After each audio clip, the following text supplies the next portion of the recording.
on the audio screen.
Dear students, welcome back to today's session. Today, the objective of the session, the planned one was to have Redux reducers for authentication. Welcome back to today's session. Redux reducers for authentication and navigation, local storage, that is the cookies, then profile display page, and then placement data entry and display page with its CRUD operation.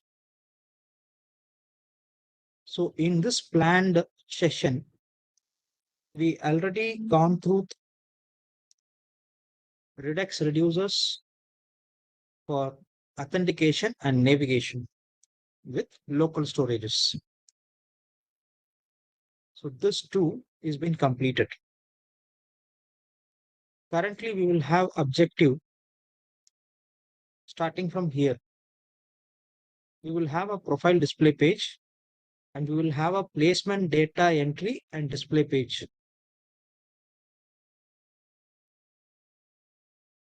First, let me have a profile display page, then placement data entry and display page. So 3 pages we are going to design today. First, and in this 3 page, 2 are display pages. One will display the student profile or admin profile, and then another page will display the placement data, and one data entry page, which is used to enter the placement data. Okay. So these 3 pages, let me design first with the CRUD operations, what is required. Okay. Understood now? Today our objective is to design these 3 pages with the CRUD operations. So let me have the notes today.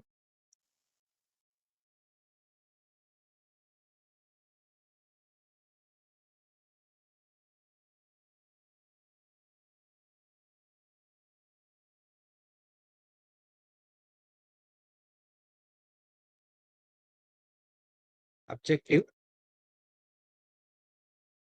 first, create a display page for profile data. Second, create a entry page for placement record. Third, create a display page for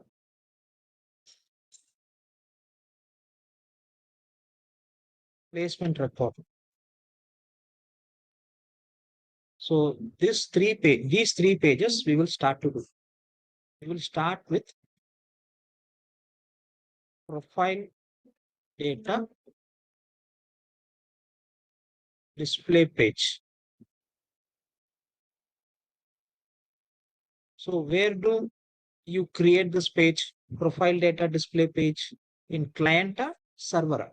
Where do you will create?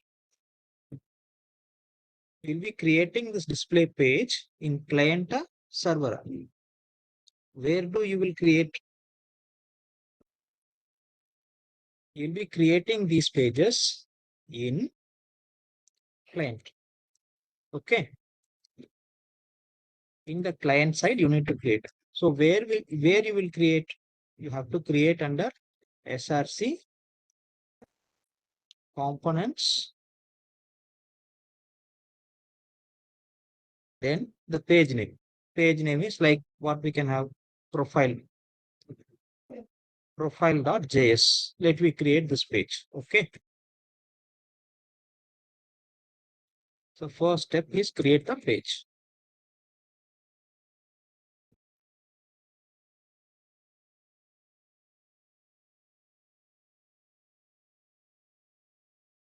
Shall we create the page now? Already I opened the code. Okay. So I'm having the skill folder. In that, client and server is there. So I have to create the page in client. Okay. So let me go to the client. In client, under SRC components, I will right click new file. Okay, I will right click the components folder and then I will create a new file called, what is the file name? Yes, what is the file name? Profile.js. So I created the file. See, the file is empty. The file is empty initially. So you have to create the function, right? Just export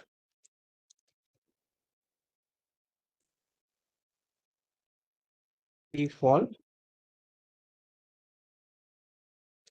function profile. Function name is profile. Okay. Open the function. Then every function should have a return block.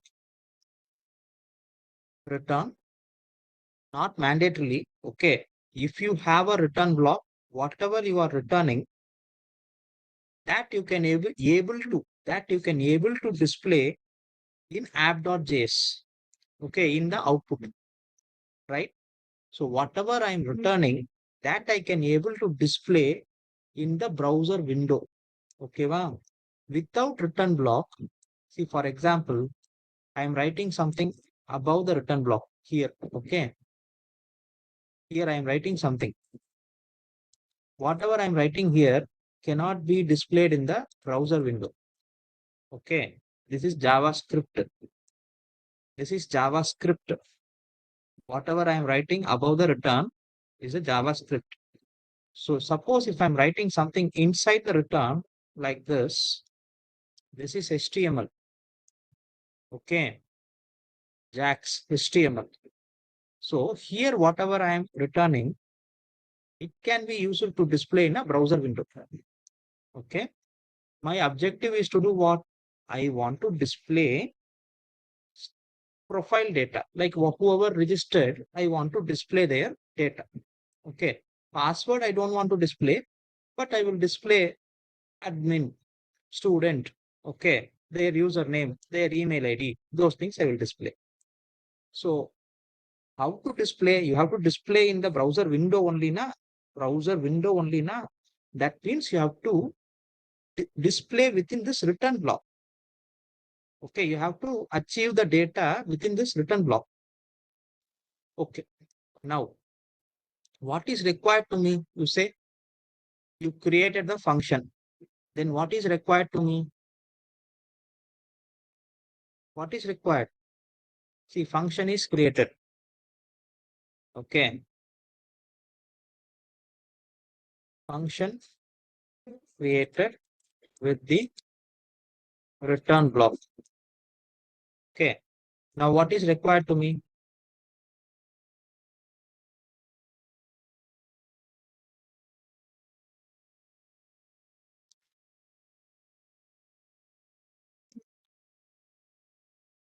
The required thing to me is I need to get the data. What data I need to get? I need to get the profile data. Profile data from server or database. To whom I have to request? Third step is client need to request data. Request user data to whom? Client need to request to whom? To server. And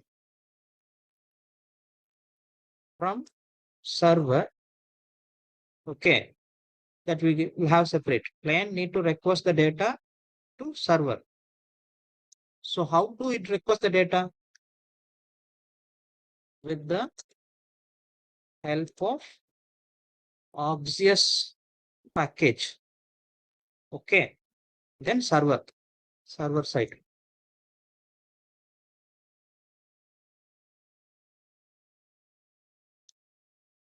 in server side, you need to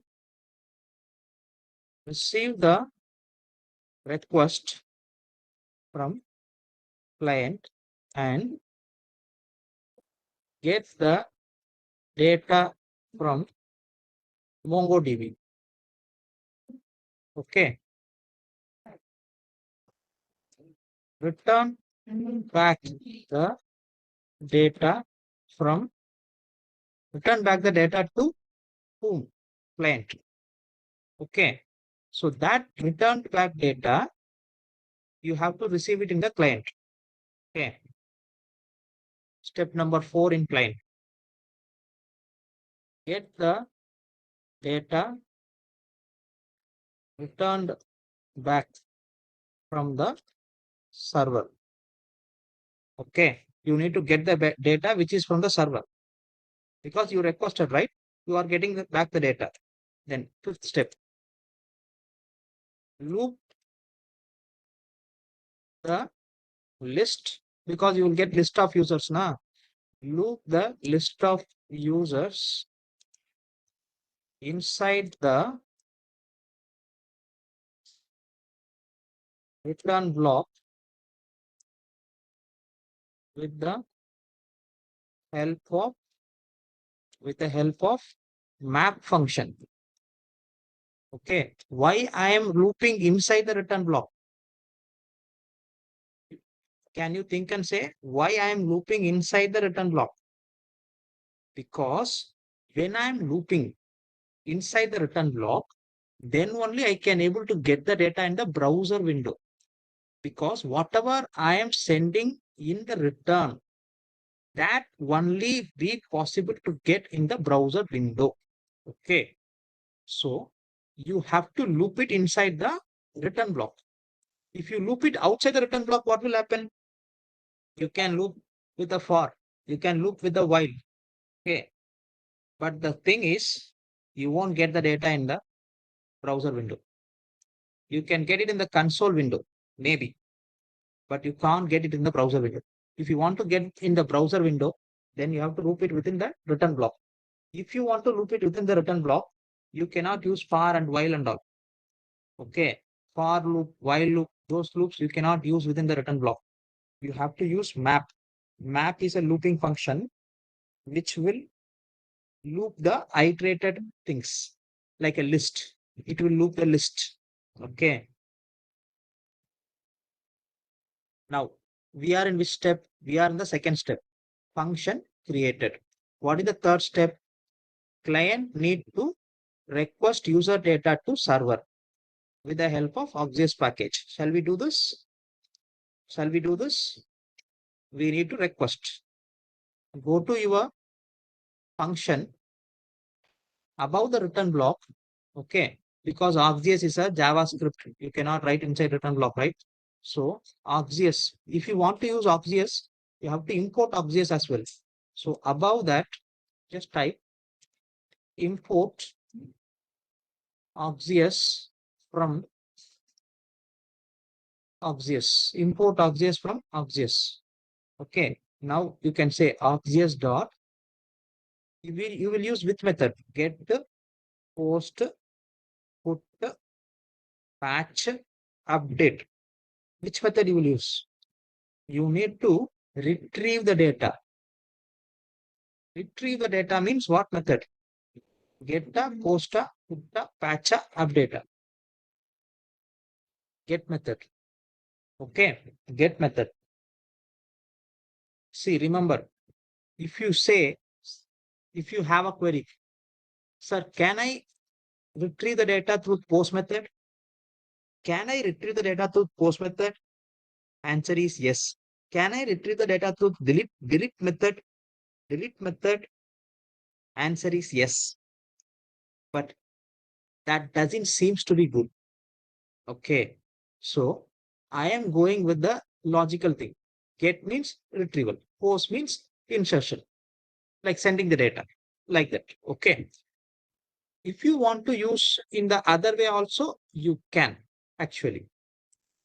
Now, Auxis.get. Okay. What are the parameters I need to give? What is the first parameter? First parameter is the URL. Okay. So you give URL within single quotes, full version of URL. Which URL? Server URL. HTTP colon double slash localhost colon 8081 is a server slash subpath of the server. Okay. Any path you can say. I am going to say show all because I am going to or show is enough. I'm going to take the data now. So I'm going to say slash show. After that, comma, what is the second parameter? Second parameter is the data which you want to send. Now say, do you want to send any data to retrieve all the values from the server? No. If you want to retrieve particular value, then you have to send the data. Where condition? You are retrieving all the value now. So no need to send any data. So no need of having second parameter itself. What I'm going to do, I'm going to erase this comma because I'm not going to have the second parameter. Okay, only one parameter. If you want second parameter, then you can have only braces. Okay, now request is done. Request is done. What about the response? You have to write dot, okay, dot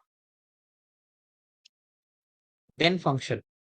Okay, dot then, right? Inside the then function, you need to write one more parenthesis and response. Then arrow function, then set bracket open close, then enter. That means this then function is to handle the response which is coming back. Now I'm assuming that I had got the list of data. Okay, I had got the list of data from the server. Okay, so what is that list? I want to print it. Console.logout. Console.logout. Here you can say response.data. Okay, response.data. Now that list will be printed in the console. Okay, console window, not the browser window, console window. Remember. And remember, you cannot print the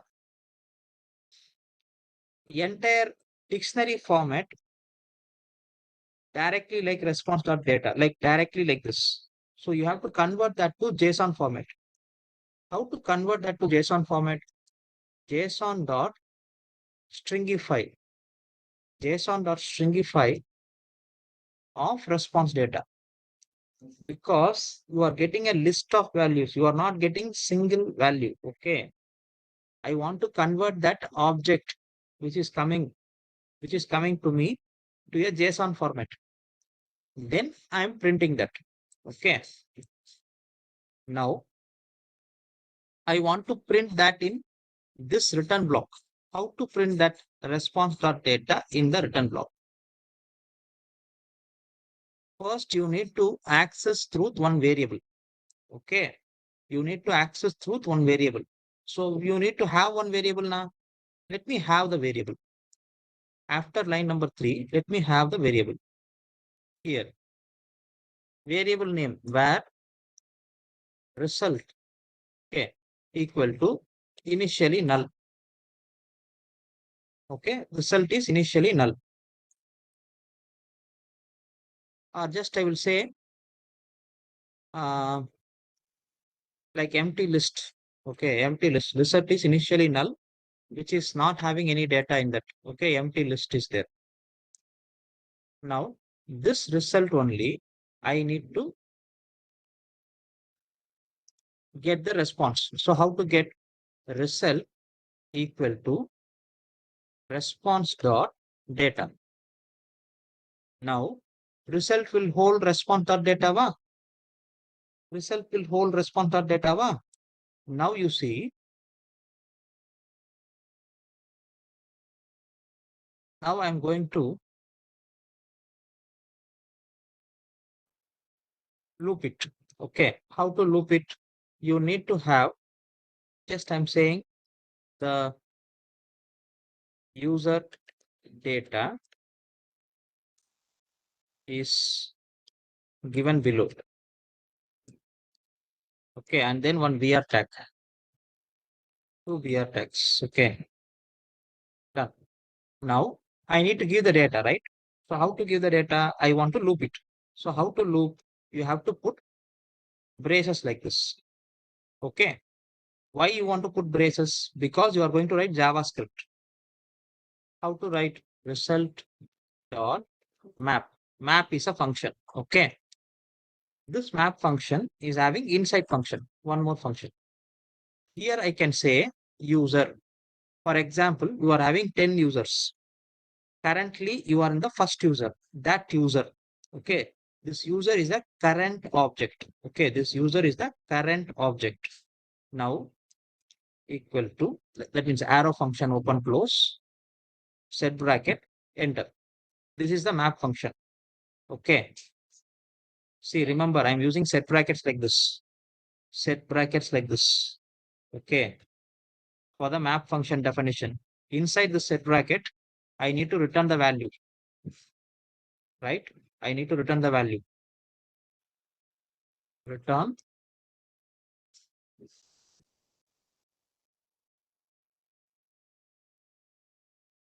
div open close. Whatever I want to, I can. Here I can say once again. Okay. User. So this user is the current user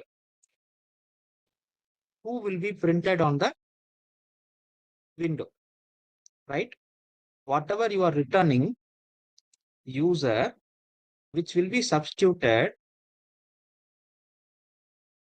instead of for in this highlighted place. User will be substituted in this highlighted place. So you will get current user. And how many times? If you are having 10 times, 10 times this loop will repeat. Then in this place, you will get 10 users. Okay, va? What you will get? Whatever you are returning in this particular part. Okay, in this particular part, for which you will get for this entire block. This entire block will be hidden, and in that place, those data will be appearing. So immediately you will get the user data in the output. Okay, va? Now, what is the initial result? Can you say? What is the initial result? You say here result is null. Okay, now I am requesting the data. Requested. Okay, requested. After response is coming, your data, response.data, will be assigned to result. When after response is coming. Okay, ma? Okay. Now it took time to get the response. Okay. It took time to get the response. Right? Now what will happen?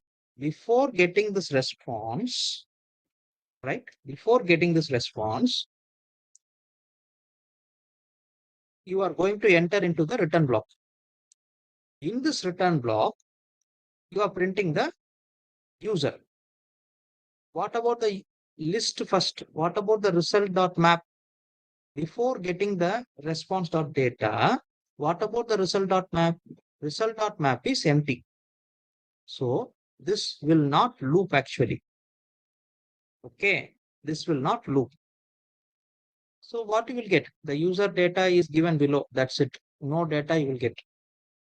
Okay. Later you got this data. Okay, later you got this data. That means response data is stored in result. Now, will this particular block re-render?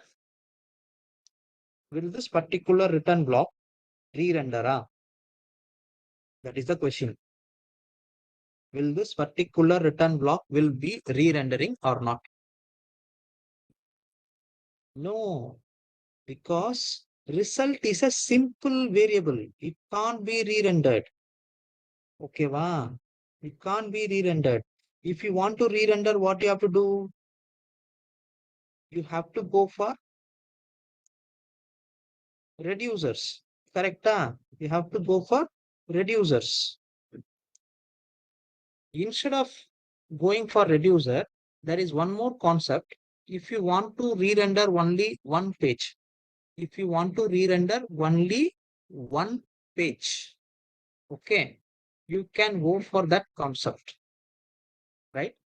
That is stateful component. That is stateful component. Okay, wow. Okay, now I will try to re-render truth.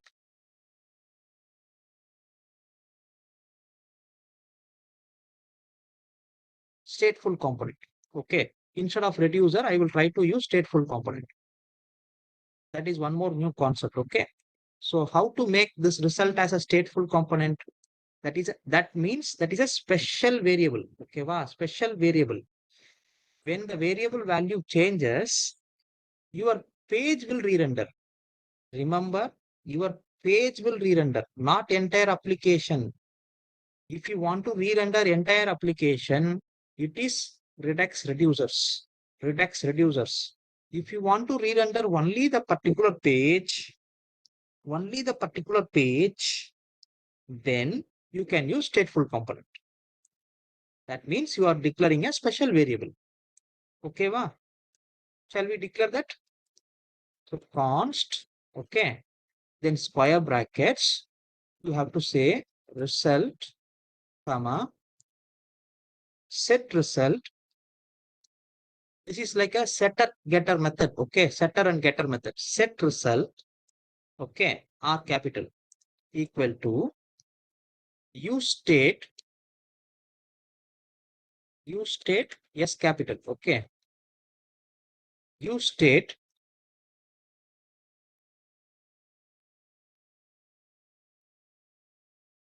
So you can say use state of null. Initially result is null. Okay, const result comma set result equal to use state null. So this is a stateful component.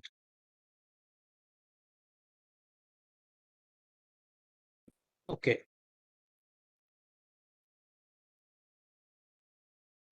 If I make use state now, it should actually import the things, but it is not importing the thing.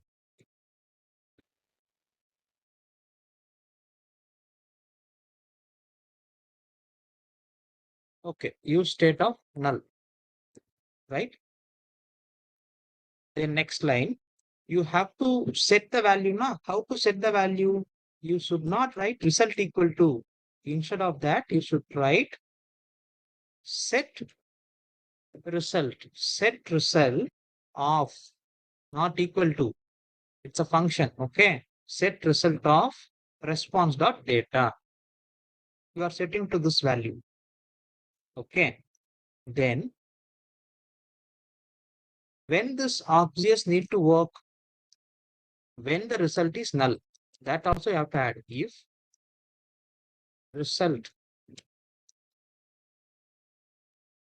while using, you can use like this directly. If result equal to null, then only you request for the things. Why I am saying like this? Because I will say initially the result is null. Correct? Because we had said use state of null. Initially the result is null. Once the result is null, it will request for the data. Now it got the data, right? It got the data. That means result value is changing. Result value is changing from null to data. Correct? Okay. Whenever the special variable value changes, that means stateful component value changes.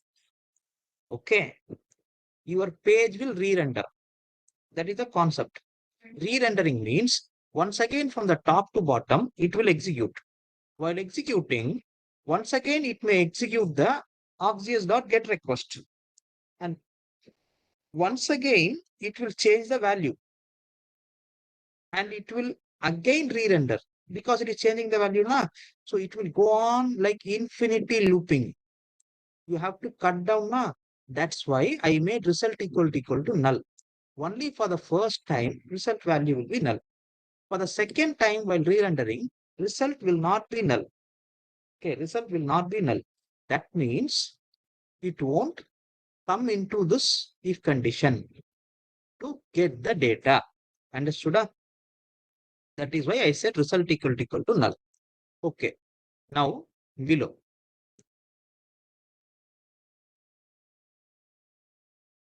Here I'm going to check once again.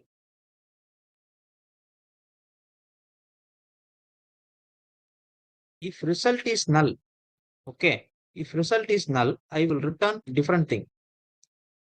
Inside the if condition itself, I will write return block. I will return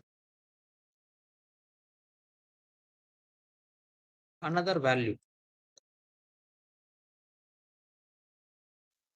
There is no data to display. If result is null, okay, where it will return? It will return in the browser window. Okay, because you return inside the return block. You return inside the return block. There is no data to display. Okay. Now, this return when you want, when else condition. That means if result is not null only, you want this return to work. Okay. If result is not null, you can ask the second return block to work.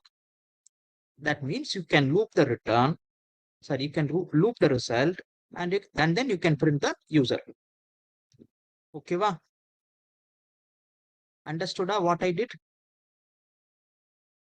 Okay. Now, actually it is not importing use state. I will try to import use state from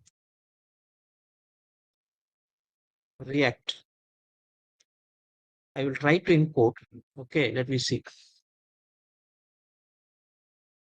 Now let me run this client.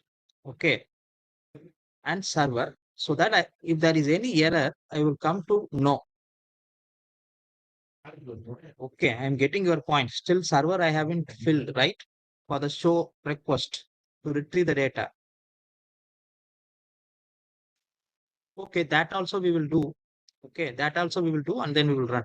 So before running the client and server, I will go to server. Here I'm sending the request to Shona. This request I need to receive in server, right? Receive it in server. So I will minimize the client. I will open the server. In server, okay, I will open index.js. Okay, index.js. In index.js, after this app.post and all, here, what I need to write? What request I sent actually? I sent auxious.get request. That means I have to write app.get the poster. Get request I sent. So I have to receive it as get app.get. What is the subpath slash show? Okay, same path you have to say here. Show na this path slash show. Now you need to receive the request, right? So for receiving request comma response arrow function open close. Now you receive the request. How to receive? Like you received in this function. Now what is the objective? You need to get the data from the database. What is the database table name? Here no table, collection. What is the database collection name? You go up and see User is the collection name and you are referring that as COL. So you are referring the user collection as COL. Now this COL you have to use. See, COL dot, which method I can use? Find method. I can use find method. Okay. If like find means find all. Find one means only one item to find. So I will use find method. So I'm finding all the data. Okay. If you are having any where condition, okay, where ID equal to like this, where username equal to like this, if you are having, you can give it here. But I'm not having any condition. Okay. So COL dot find. But if you see this find method, just move your mouse over this find. Okay. This find method is actually will retrieve the data from the database, which will actually takes time. See here, there is no promise mentioned here. There is no promise mentioned here, but it will actually takes time to retrieve. So you have to use the keyword called await. Okay. If you are using await keyword, the function should be asynchronous. So click on the function. You have to make it as ASYNC, asynchronous. Now the error gone. Okay. Now remember, you are retrieving n number of documents like 2 user, 5 user, 10 user, like that you are retrieving. Every user is in a dictionary format actually. Every user is in a dictionary format. If you are having 10 users, 10 dictionaries can be grouped together as an object, Now, that object should be converted to array. 10 dictionaries, that means each user can be converted to dictionary. Then 10 dictionary, 10 user can be converted into object. Then that object can be converted into list. How to convert the object to list? You will have the object value here. Okay. You will have 10, sorry, one object which holds 10 user data. Okay. That object need to be converted to list. So you have to type dot to array. Okay. Dot to array. To array is a function. Then it will convert that to a list. Okay. Wow. Now you can able to see promise here now. We already used await keyword, right? Okay. No issue. Now this data will be retrieved. Okay. And I need to store the data, right? So where result equal to await of COL dot find of to array. Okay. Now I retrieve the data. This retrieved data, okay, I'm just printing in the console to just ensure data is retrieved or not. Okay. And then I want to send this data. How to send the data? How to send the data to server? Yes, rest dot send. What you have to send? Result. Okay, wow. Rest dot send result. So now this data will be sent to client. This is server. It will send the data to client. Okay. So where is your client? Go to your client. You are sending the data now. That data will come here. If you say response.data na, you will get the exact data what you sent. That response.data only I am storing in result. Okay, result. That result only I am looping here and I am printing the user. Okay, wow. Shall we check it? So go to your folder, open client, open CMD. Inside the client, give npm start. Then go to server, open CMD,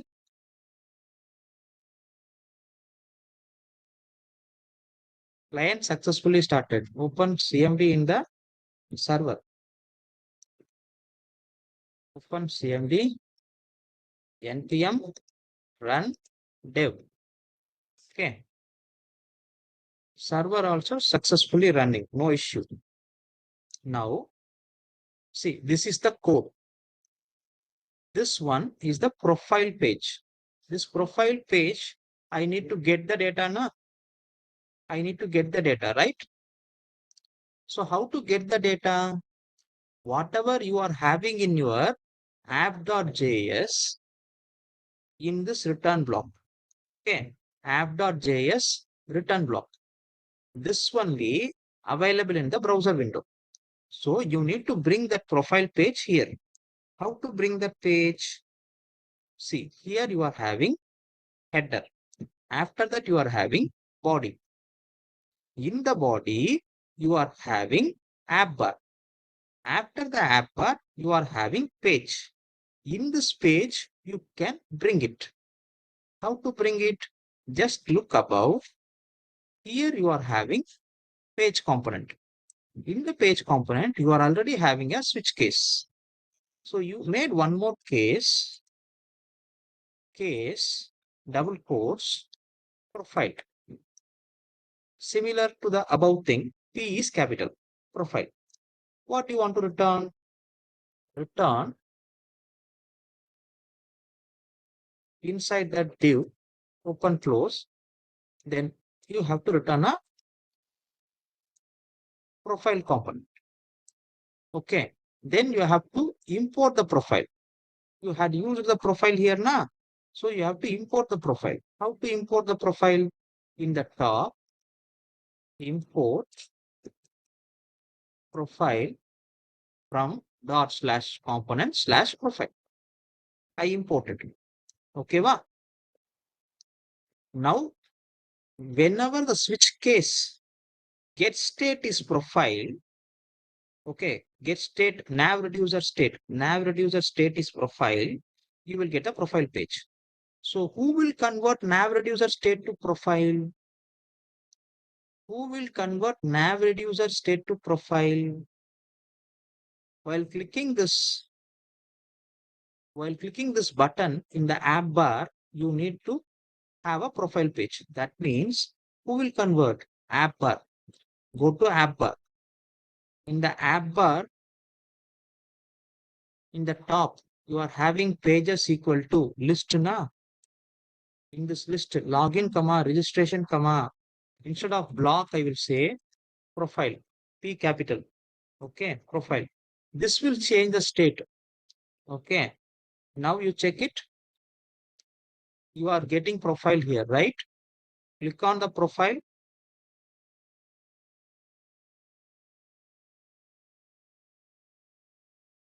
If you click on registration, you are getting registration page. If you click on login, you are getting login page. But if you click on profile, also you are getting login page. Why? Because default action is triggering. Okay, why default action is triggering? We have to check it. See, when you click on this profile, okay, that will be sent to this store.dispatch. Type event.current target.get attribute nav. So what will be this nav value? Nav value will be profile. Okay, nav value will be profile. If the nav value is profile, check the nav reducer. In the nav reducer, you are already having case login, case registration. Are you having case profile? No, na. That is why default login is triggering. So now you have to have case profile here. Case profile, P capital. Then return, save, profile, P capital. Okay. You will get the profile. Now shall we check it? I'm going here. I will click on profile. I will refresh the page. Save it. Refresh the page. Click on profile. Now you are not getting the same login, you are getting some error. What is the error? Objects are not valid as React child. If you meant to render a collection of children, use an array instead. That means we used map function na. We used map function na. That is the problem. That map function will loop the array list, but it is saying result is not a list. Okay, result is not a list. So we have to convert that result to list. Okay, va? So go to your profile page. Here, this result is not a list. So you want that to be list. So what I can say, I'm having one method called object.keys. Object.keys. This will give the keys of dictionary. Okay, this will give the keys of dictionary. This object.keys will give keys of result. Why I'm saying dictionary? Because your result is seems to be a dictionary. Okay, so object.keys of result dot map. Now I will check what is happening. See, you are getting all the key value 0, 1, 2, 3, 4, 5, 6, 7, 8 like that. But I want value now actually. I don't want the key value. I want the value which is coming. See, understood how your result is coming now. For your understanding, what I can do, I can print something here. Okay, I can print here JSON dot stringify result. Okay, so then two break tags I will have. You can understand how result is coming. Okay, two break tags I given. Let me go and see. This is how your result is coming. See how it is coming. It is coming in a list. Okay, in a list, each user is coming as a dictionary. Okay, it is as a list only. Then each user is as a dictionary.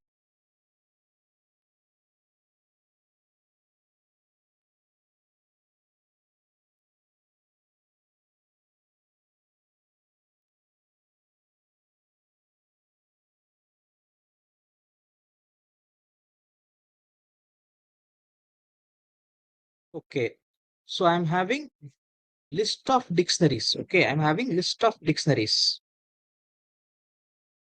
Okay, let me come back here.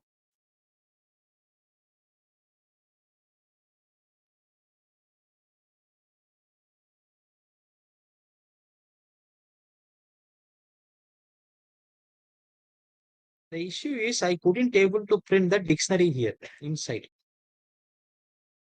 What I can do, I will remove this object.keys and all. I will just have result only. Okay, result only. Result.map of user. Here in the user, okay, this user is not printing, right? So what I can do here, I will put, because dictionary, I'm directly trying to print. I'm directly trying to print the dictionary. I can print user dot what I required, that name. For example, in this result, you are having name. Okay. So I can say name, user dot name. I can say name colon user dot name. Now you see all the names I'm getting. Okay, all the names I'm getting. Like this, I can have a table here. Okay. I will have one table tag. In this table tag, I can have table head, table row first. Okay, table row I will have. Within the table row, I can have table headings. Okay, table heading. First heading is name. Then copy this. Second heading is name and then email. Password I don't want to display. Okay, so I will display only three things: name, email, and then role. Okay. Then next table row.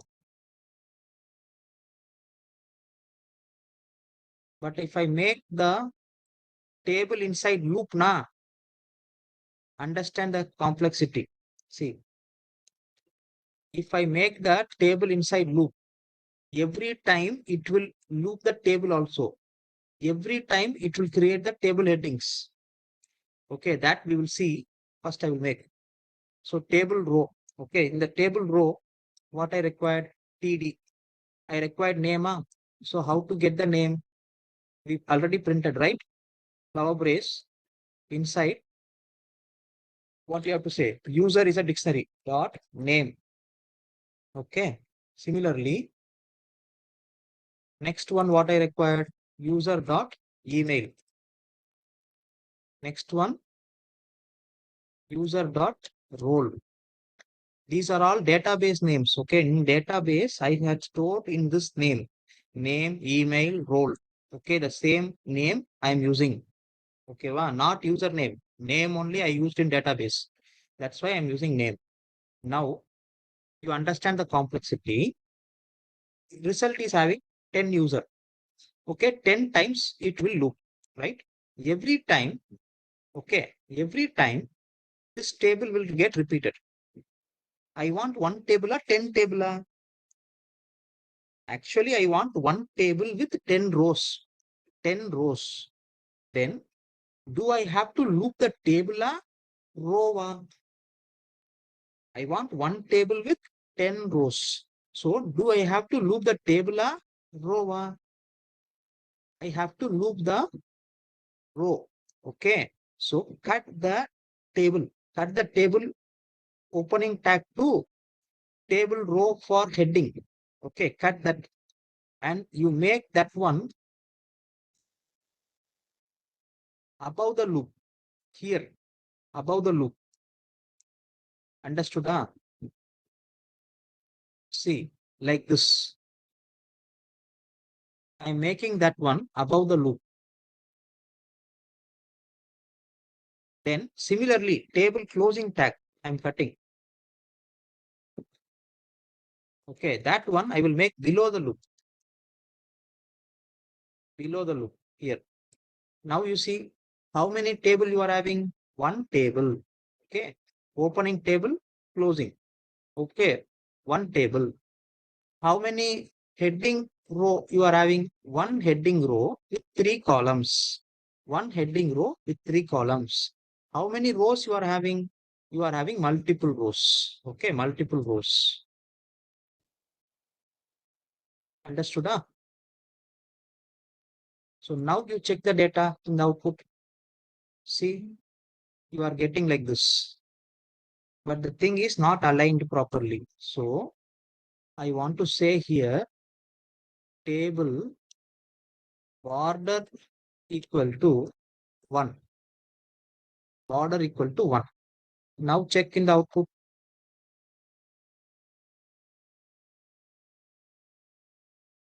See, you are getting that table here.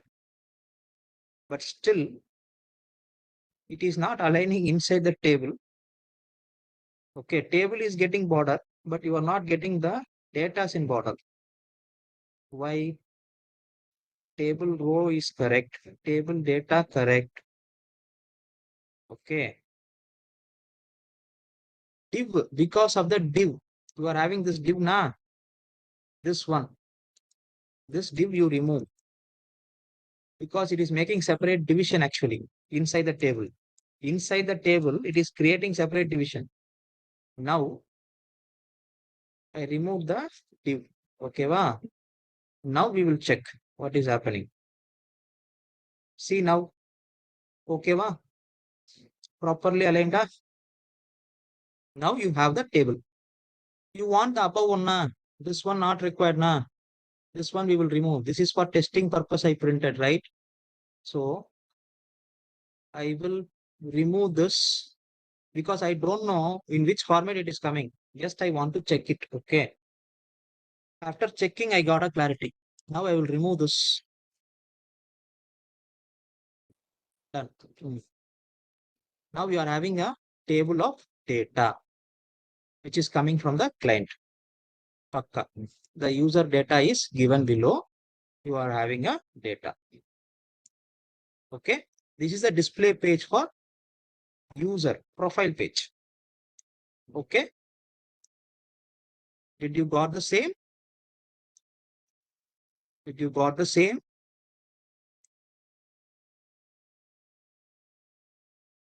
What I did, I sent the request. I received the response. Once I receive the response, I set that value in a stateful component. So what the stateful component did, initially the value is null. So it may print there is no data. But later when the value comes from the server, okay, whenever the value comes from the server, it will re-render the entire page. While second time re-rendering, this if block will not work because this is result for null. While second time re-rendering, you will have result now. So this if block will not work. Then this else block will work. In this else block, you are returning the table of data. So you are getting the table of data. Okay. Understood? Shall we go to the next page for the placement data entry page? For that page, we need to create one more now. Shall we create under components? Right click the component, new file. What file name we can have for data entry? Entry. Okay. We will have it as, or we will have it as entry. Entry.js. Entry.js. So empty file created. Similarly, you write export default function empty.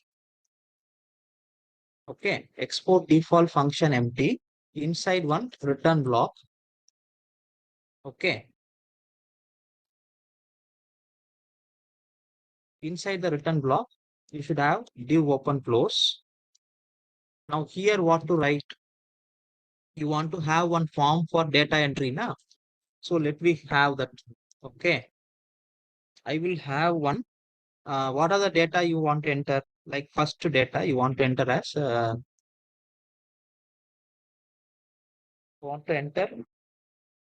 ID, student ID. Okay, so student ID. Then input type equal to text. Okay, input type equal to text. You want to assign name and ID. Okay, name equal to SID. SID means student ID. ID equal to same. I will say or ID SID. I will say ID SID. Okay. So student ID I had said for input box. Then two break tags. Okay. Second one, what you required? Student ID, then student name. Student name. Same like one box, input box required. Now I will copy this. I will paste here. This is having name as yes name. ID as yes ID yes name. ID yes name. Okay. Then after ID name, I want to know about the placement data. So placement status, placed or not. Okay, that I require. So that I can have it as a drop down box now. Already we have one drop down box, right? So that drop down box I can select. So where is the drop down box? In the result, in the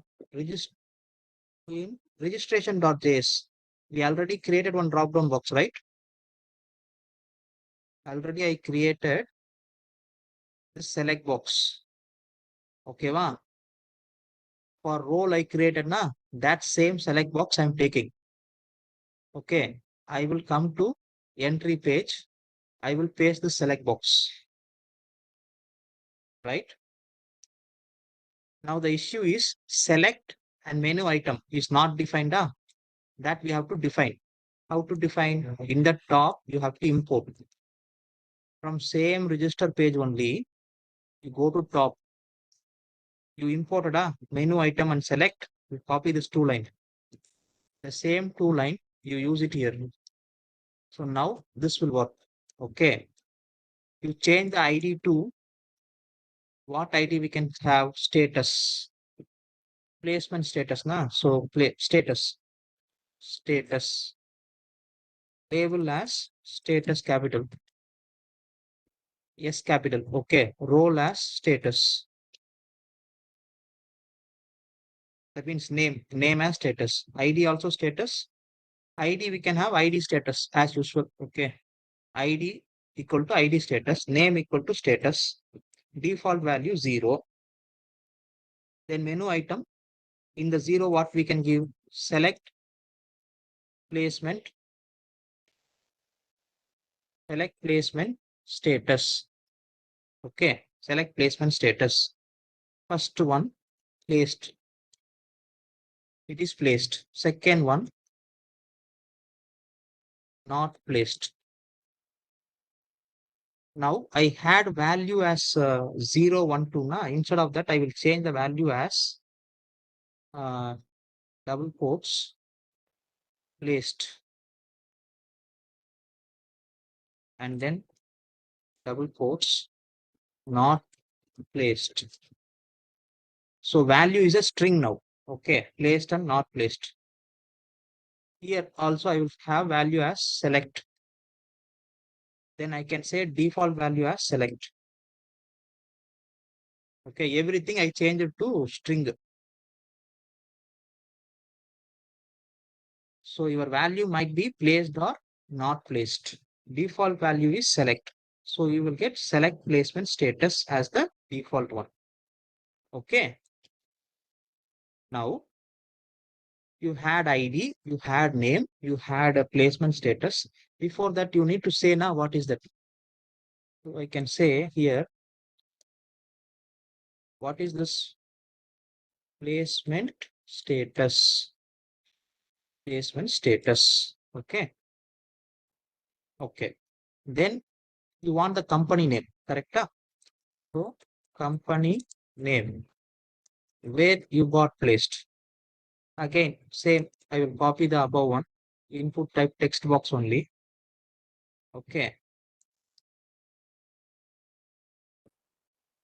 Here I will say yes company. For the name, I will say yes company. For ID, I will say ID yes company. Okay, wow. Company name done. Then one more, I want CTC. That also I will say company name and then CTC. So CTC equal to here name I will say yes CTC. Yes CTC. Then ID I will say ID yes CTC. Okay. That's it. So what are the data I'm collecting? Student ID, student name, placement status, then company name, then CTC. These are the data I'm collecting. Now I want one submit button. So for that purpose, I will create one button. Okay, wow. Here I will say save data. Save data. Okay, wow. While clicking this button, okay, on click. While clicking this button, I can call one function. What function? Handle submit. Handle submit is the function I'm going to call. Okay, while clicking this button, I'm going to call this handle submit function. So I need to write this function now. Where I will write? I will write after the fourth line. That means above the return block. Okay. Inside empty function, I'm going to write another function. What is the function name? handle submit is the function name. Parenthesis, function brackets, then open close set bracket. Here, this function will work. When it will work? When you click this button. When you click save data, that function will work. So what do you want to save? First, you have to collect the data, right? First, you have to collect the data. So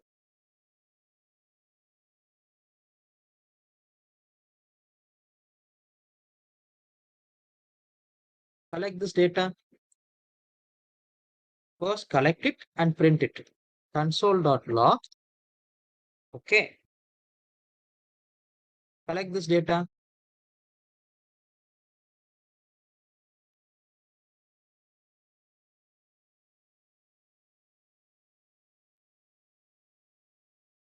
Console.log of dictionary.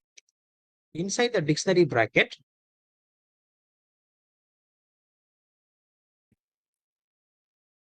you are going to print the data. First, ID you want to print now. So just ID colon. Okay, or SID colon. You have to print the value of this ID. So how to collect the value of this text box? I already said to you now how to collect document dot get element by ID. ID name is what? SID dot value. This is the way to collect, comma. Second one you require yes name colon. Same way. Document dot get element by ID. What is the ID value? Yes name. Sorry, I'm giving name value. I'm not giving ID value, right? ID value is what? ID SID, ID yes name. Okay. Then dot value, comma. What is the third one? Placement status now. So P status colon collect document dot get element by ID. What is the ID name? ID name is ID status. So ID status dot value, comma. Next one is what? Company. So yes, COMPANY, yes company colon document dot get element by ID. I can say ID company. ID company. What I had said, ID yes company. So ID is ID yes company dot value. The next one I need to collect is CTC. So yes, CTC colon document dot get element by ID. What is the ID I given? ID SCTC. So ID SCTC dot value. So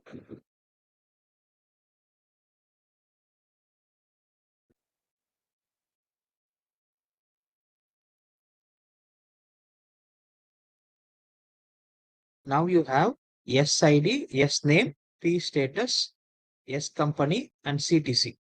Okay. So these you are collecting in the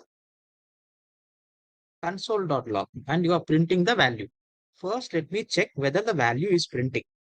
Then I will send to the server. Okay, wow. So how to check that? First, I need to call this function na entry function, right? ENTRY. TRY. Function name should be entry. Okay, right. So first in this entry function, okay, entry function, I need to get this form.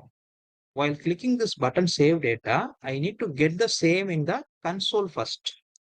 Then if I successfully get the data in the console, I will see how to print the data, how to send the data to the server. Okay. So how to display this page? How to display this entry page? You have to go to app.js.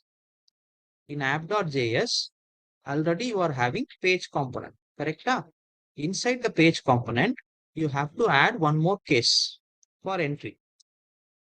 Case, double quotes, E capital, entry, colon, you have to return. Return, you have to return, div open close, entry,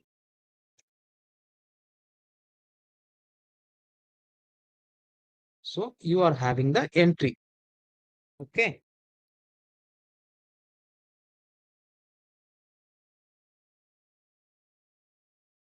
Now, when this will work, when you get the get state as entry, then only it will work. And also you have to import this entry element in the top. So import it. Import entry. Okay, wow. Now, when this work, when you have a get state of nav reducer as entry, so you have to change the nav reducer now. First, you have to go to app bar. Okay. Now you have to go to app bar. In app bar, you add one more login, registration, profile, and then one more as entry. Okay. You add within single quotes. Okay. Give it as entry. Then for this one, you have to create a case in nav reducer. Go to nav reducer. One more case you create here. Case entry. Return entry. Okay. If the clicked value is entry, you will be returning the value entry. This entry will be returned to app.js. In app.js, if the case is entry, then it will return the entry page. Okay. Understood? Huh? So first what we done? We done the entry page design. Okay, entry page design. Then what we done? We went to app bar. Sorry, we went to app.js. In app.js, we added the switch case for entry. Then what we did? We went to app bar. In the app bar menu item, we added entry. Then what we did? We went to nav reducer. In the nav reducer, we added the case entry. Understood? So shall we check it? First, I will type this notes. See, profile data display page done. So what is the next target? Entry page design. Entry page. Okay. Entry page you have to do. For entry page, in the client side only you are doing now. So entry page is in client side. What you will do first? First step, create the entry.js page. Second step, see first step where you will create same way. This one I will copy.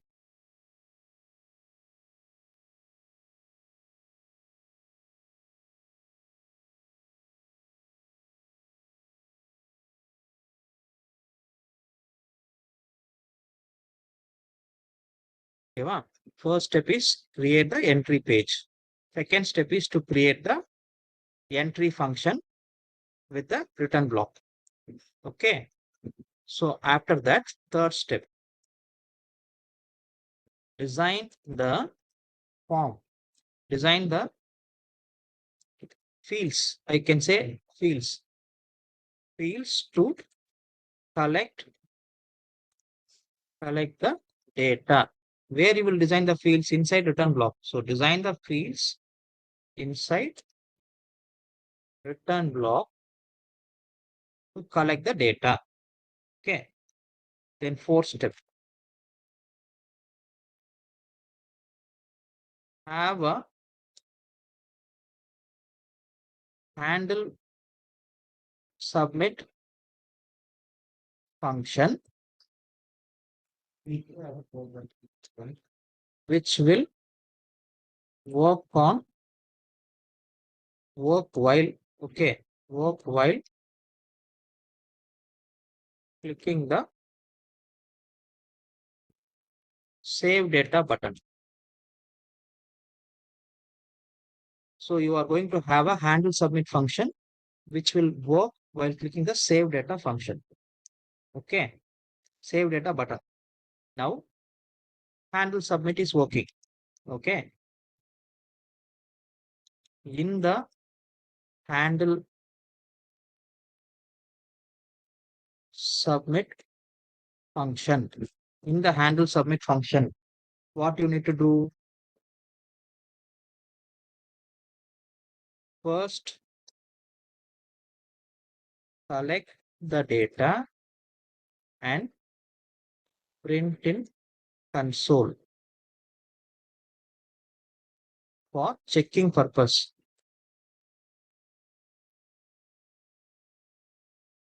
Then second, send the collected data to server for saving in database. Okay, this is after that. Okay, now this page need to load. How to navigate the page? How to navigate the designed entry page? How to navigate the design entry page? First step, ensure the page design. Okay. Second, in app.js,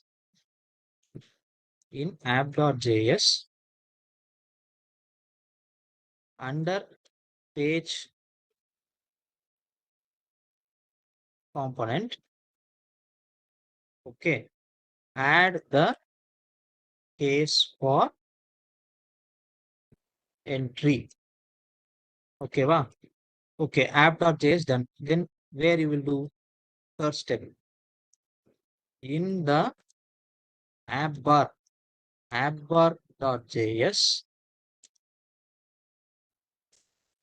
add the menu item as entry. Okay, in app bar also you added. Then what you will do? Fourth step, in nav reducer, add the case for entry. Okay, so these are the steps we have done now. Okay, wow. Now shall we check it? We will go. We are having entry page. First, I will open console. Okay, in console only I'm printing now. So I will open console. I will refresh this. Now I'm opening console. I refresh the page. I will click on entry. Okay. So now entry page is coming. In the entry page, why placement status and company name is coming in the same line? Because I haven't added the break tag. Go there to entry page. The entry page, after select, just two break tags we will add. Okay. Break tag and then break tag. Okay, va? Entry page done now. Now, just I will enter one data. One student name, AAA, placement status, placed, company, COMPANY, company one.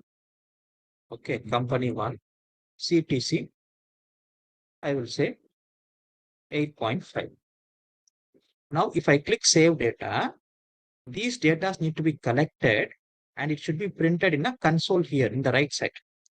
Okay, I'm clicking, it is printing. But look at here, P status is coming as undefined. P status is coming as undefined, rest all is okay. Why P status is coming as undefined? We have to check it. We will go there. Okay. What is the ID of P status? ID status. Okay. I'm saying here ID status dot value. It is saying that value is undefined. Okay. I will do one thing.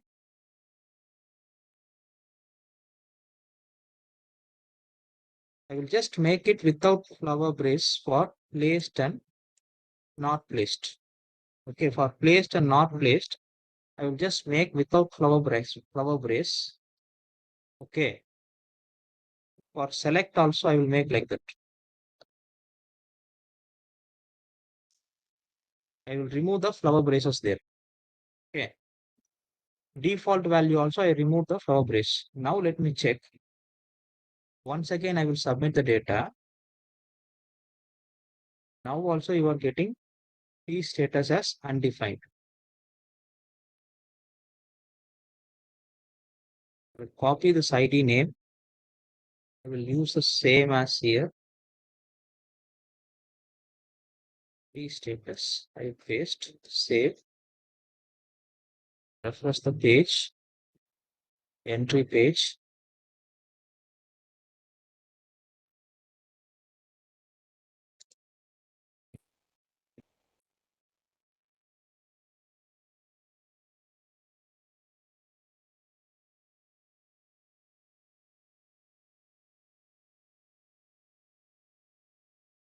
It is expecting value as a integer value. Okay.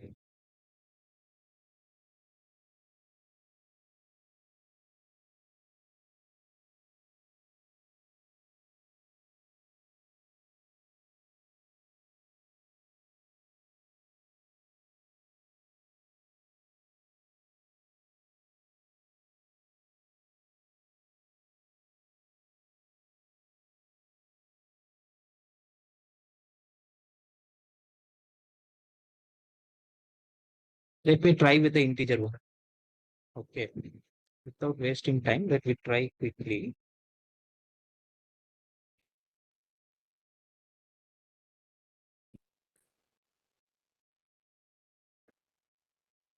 So I made integer values.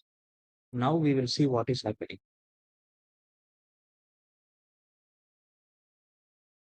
Now also it is saying undefined because it is not reaching the data.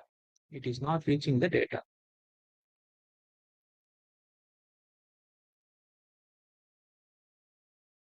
I will try to get it by its name. Okay. Get elements by name. Get elements by name. Name is status. Status. Okay. Dot.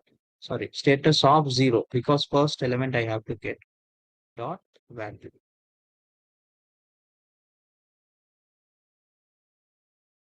So now I will check once what is happening.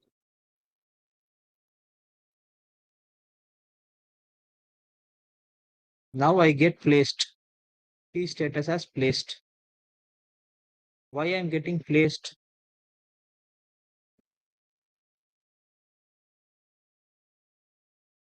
I will select second one.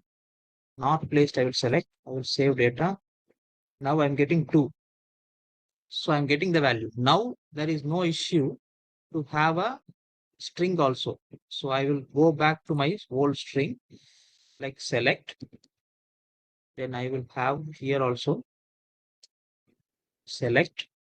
The next one placed. The next one, not placed. Okay, not placed. Now let me see. Okay, select placed and not placed. I retrieve through its name, refresh it, entry. I'm going to enter one student name as, then placement status placed, then company 1, CTC 8, save data. Now I'm getting all the values. Okay, I'm getting all the values. This is done now. Placed company 1, 8, 1, AA. So all the values I could able to retrieve it. From the select box, it is not retrieving from ID by its ID. It is retrieving by its name only. Okay. Then we will use name. Get element by name status of 0 dot value. So the name is matching now. So it retrieved. Okay. Now I need to send this data to the server. Okay. I need to send this data to the server for saving it. So how to send? I have to write auxius dot. First I have to import auxius now. In the top, import auxius. Then I can write auxius dot get a poster. I need to send the data. So post.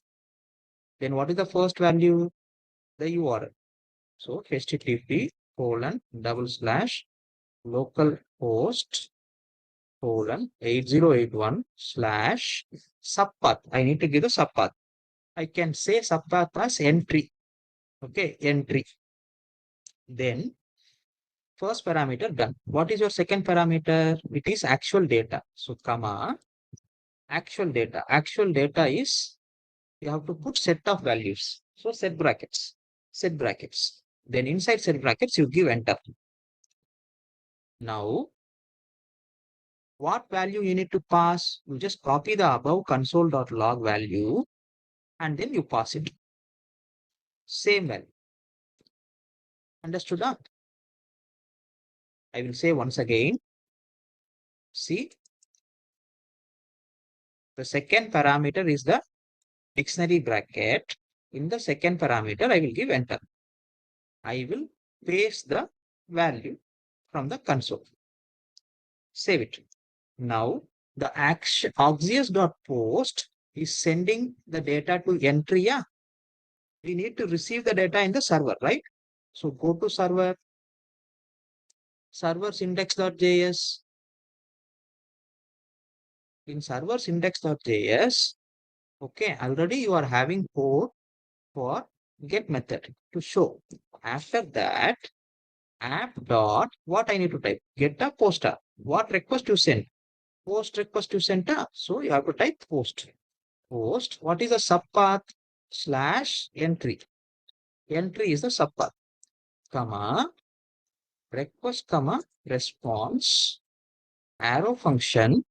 Set bracket open close. Enter. Okay. Now I need to enter the data. How to enter the data? I want one more collection name. Okay, one more collection name. So I will say here, initially the collection name is what? See, initially the collection name is user. Collection is like a table. This user collection is used to store the user data. But I want to store the placement data now. Okay, so I want to have one more collection. So I will create that inside this entry. Okay, so what I can create? COL var COL equal to, okay, or else I will use it in the top itself, but I will give different name. Okay, where I can create after this line number 19, I can create const COL2. Second collection I'm creating const COL2 equal to db dot collection. What is the collection name we can give? We can give it as placement. Okay, placement. So placement is the collection name. How you will refer this collection? You will refer it as COL2. Okay, va? This COL2, I will use it inside. Okay. So I will go down. I will use inside here. How to use? First, I will print the console.data path. Okay. I will print that. Okay. Which I received. Console.log of what data I received? Request.data. That only I received a request. Request is coming in. So request.data I'm printing. This is for checking purpose. Okay. If successfully received, then I will say col2 dot insert one. I'm inserting. Okay. Insert one. What I'm inserting? Request.data. Whatever is coming in, I'm inserting that. Okay.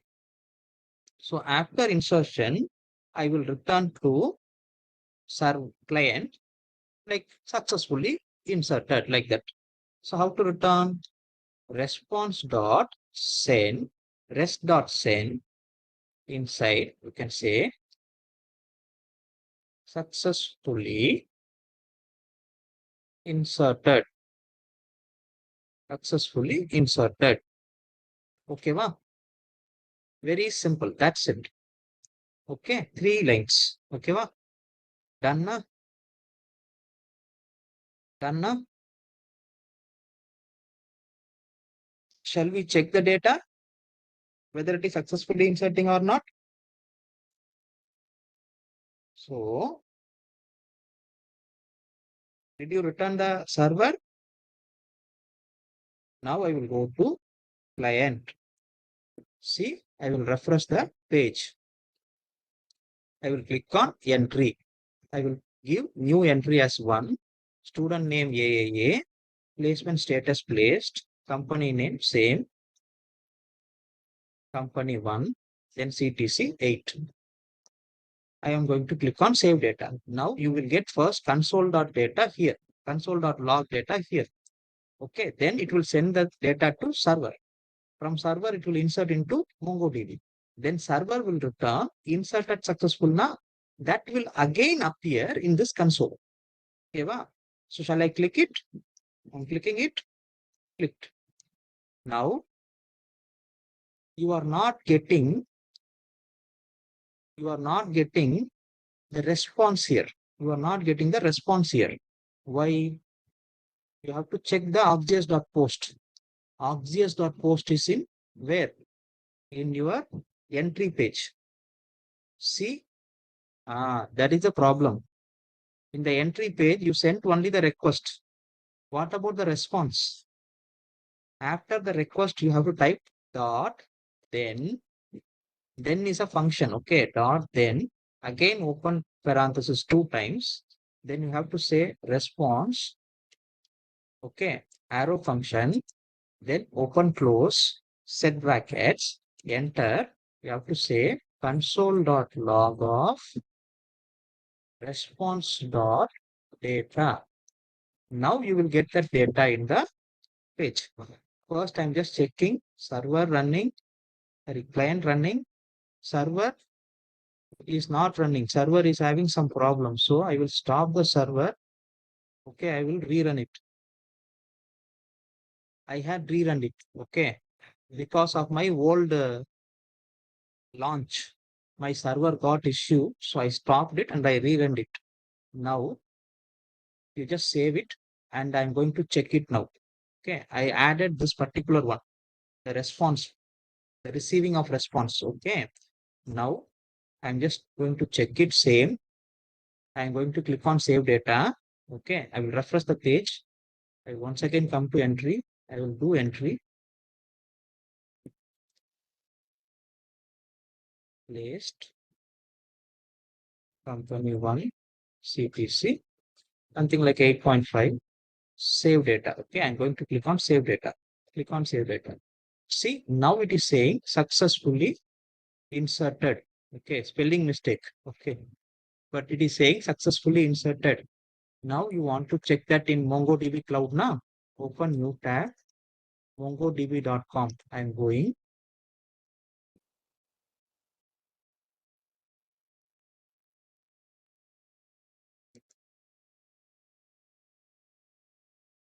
In mongodb.com, I will click on sign in. I will sign in with my Google account.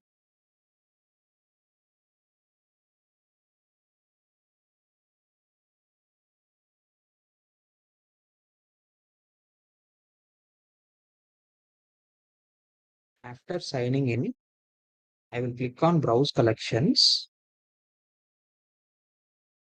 Inside browse collection, I will go to skill, that is, and then inside skill, I am not having any new table actually here.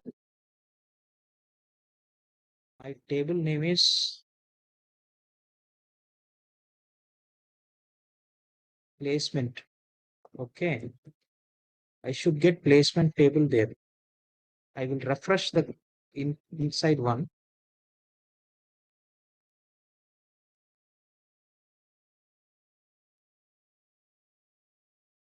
Okay, still I'm not getting placement. Okay, that we will correct after the break. Okay. So now we'll go for the break.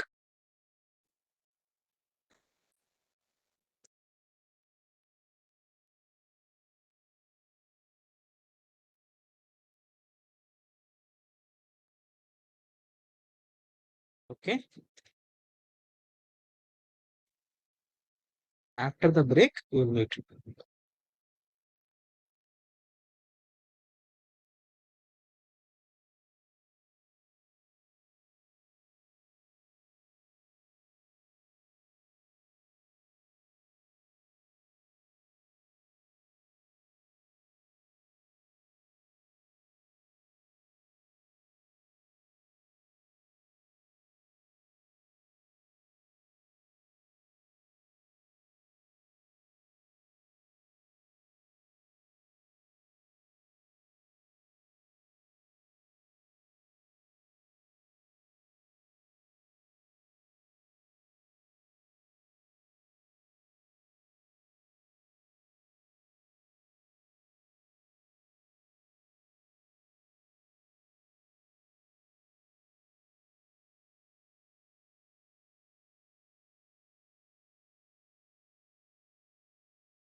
Students, we will start the session now. Okay.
Okay. Students, the issue is we did not got the table, right? Even though we created the collection and we used COL2 dot insert one, we did not got the placement table. Correct? Okay.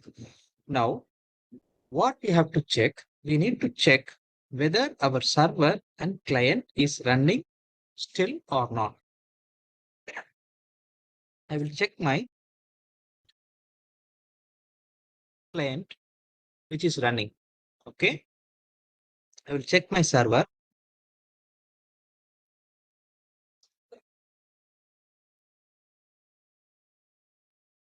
See, in server is actually running, but there is some error. So what error it is saying? Can you read this?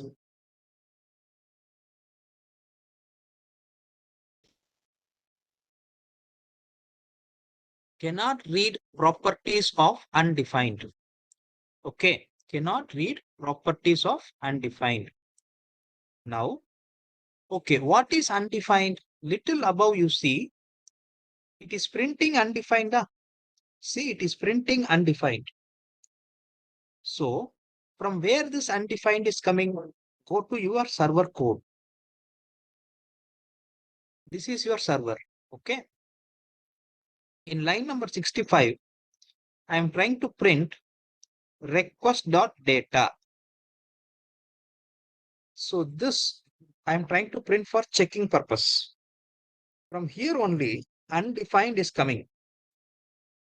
That means this value is not receiving from the client to server. Why did you found the mistake? Because I should not use request.data.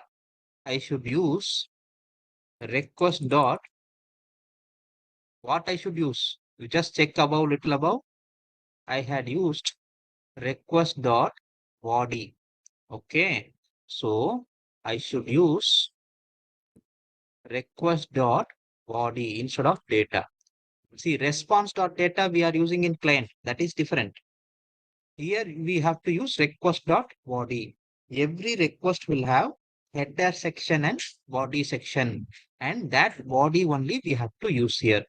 So now COL dot insert one of request dot body. Okay. Now you save it. Now you check the server. Still running? Yes, server running.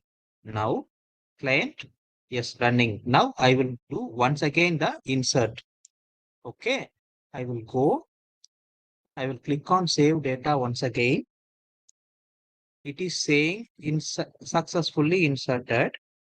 Okay. I need to check the database now. So I will click database. I will refresh this one.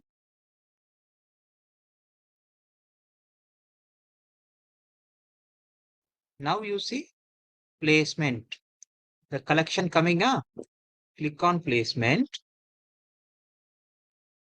Now you can able to see the data which I inserted. Okay. Now you can go and see your server's command prompt also. See in server's command prompt, Previously it printed undefined in that place. Now it is printing data. Okay. Exactly this data only we inserted. Right? Okay. Now it is successfully inserting. Right? I am also correcting the spelling mistakes here. INSERTED inserted. Okay. Now it is successfully inserted. That means our second objective. See, our objective is what? Create an entry page for placement record. We done that. Okay. Entry page we had done. Okay. Now what we have to do? The third objective is what? Third objective, display page for placement record. I want to display the placement records. Okay, shall we do this? So I'm going to do the display page in client side or server side. Where I'm going to do display page, I'm going to do. So where I'm going to do the display page? I'm going to do display page in client side. Okay. First step, create the display page. Display.js or placement.js. Placement.js better. Placement.js. Okay. Then second step, send the request to server for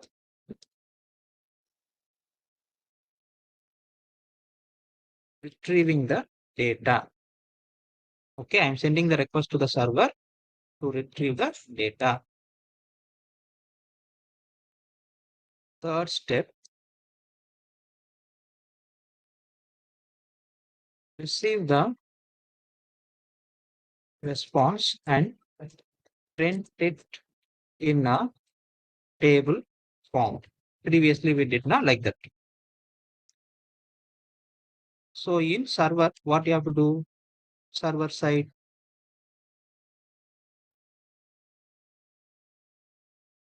get the request for placement data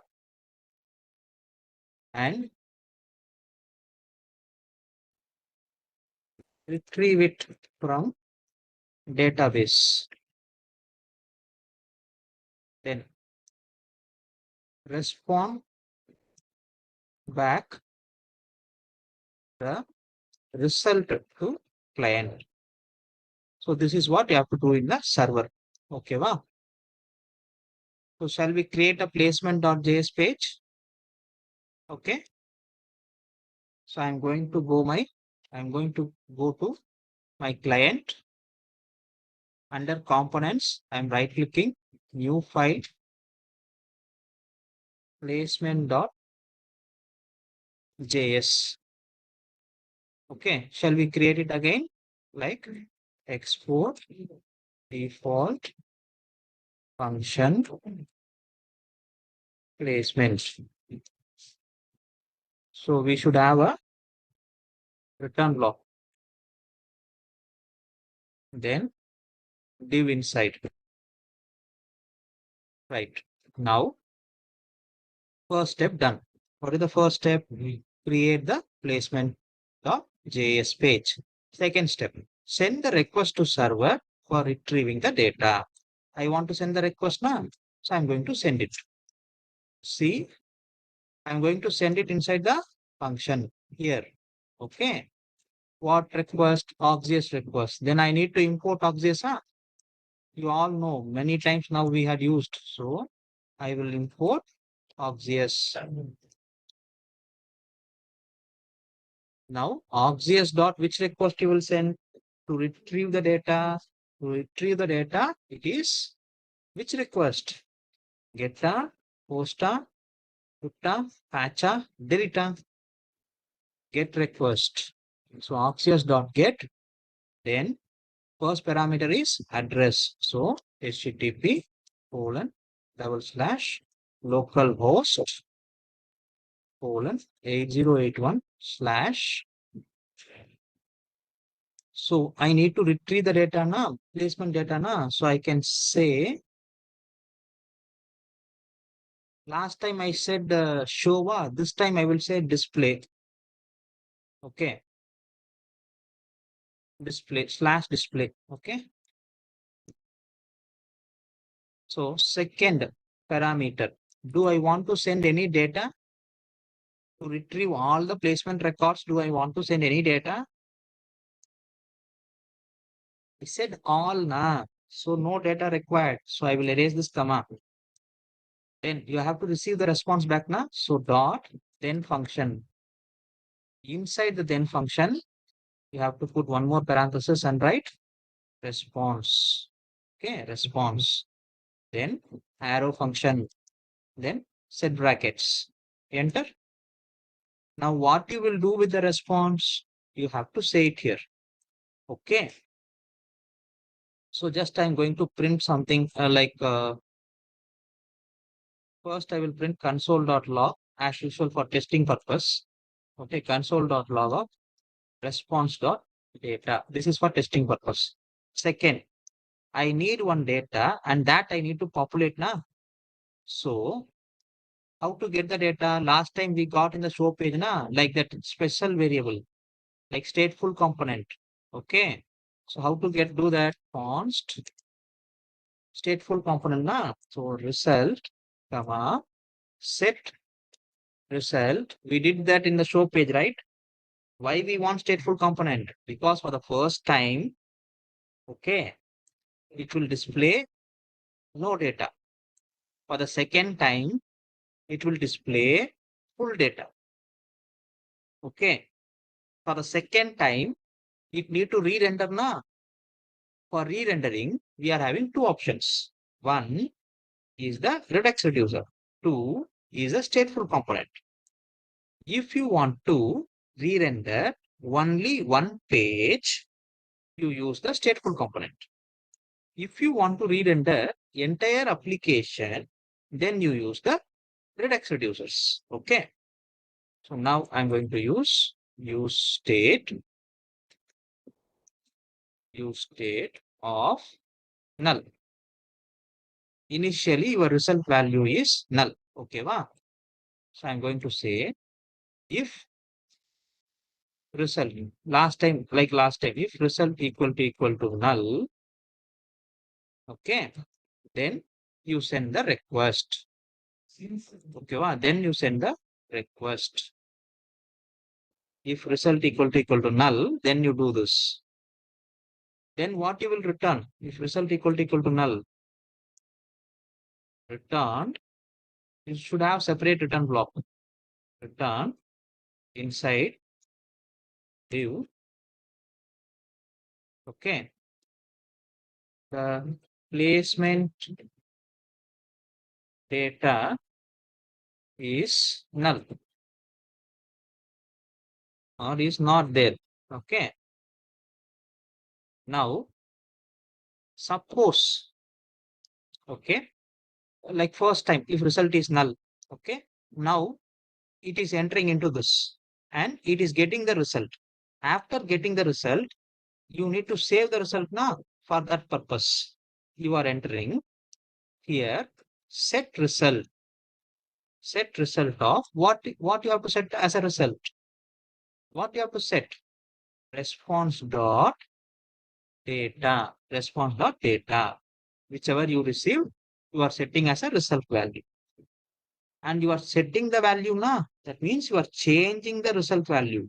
So it is a special variable, right? So when you change the value, this page will re-render again. It will re-render again. When it is re-rendering, this if block will work. Now result is having value now. So this if block will not work. So it will come to the else block. Okay. So inside the else block, I will have this return statement. Okay. Okay, wow. So in this return, now I need to print the result. How to print the result? Already I done now. So that one I will copy. See, I will go to show page. Where is that show page? Entry is there. Profile page. I will go to profile page. In this profile page, already I had done like this, right? I will copy the same content for editing it. Okay. See, inside the div, I am copying the same content. Okay. This content I will use here. Now what I have to write? The user data. Instead of that, the placement data is given below. Table is ready. Table. What is the heading? First heading is student ID. Second heading, student name. Student name. Third heading, placement status. Placement status. The next heading,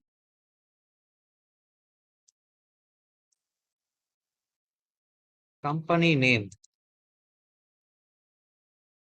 Company name. Next heading, CTC. Okay, wow. Now 5 headings are there. So every time when I'm looping, I need to loop 5 datas. I need to give the database name of those datas. What is the database name? Shall we check it? To go to your database, in this you see I given yes ID, yes name, P status, yes company, yes CTC. So this name I have to give. So shall I give it? I will come back here. Instead of name, I should give yes name. Then instead of ID, I need ID also na. So I will copy, I will paste again. So first one is yes ID. Second one is yes name. Third one is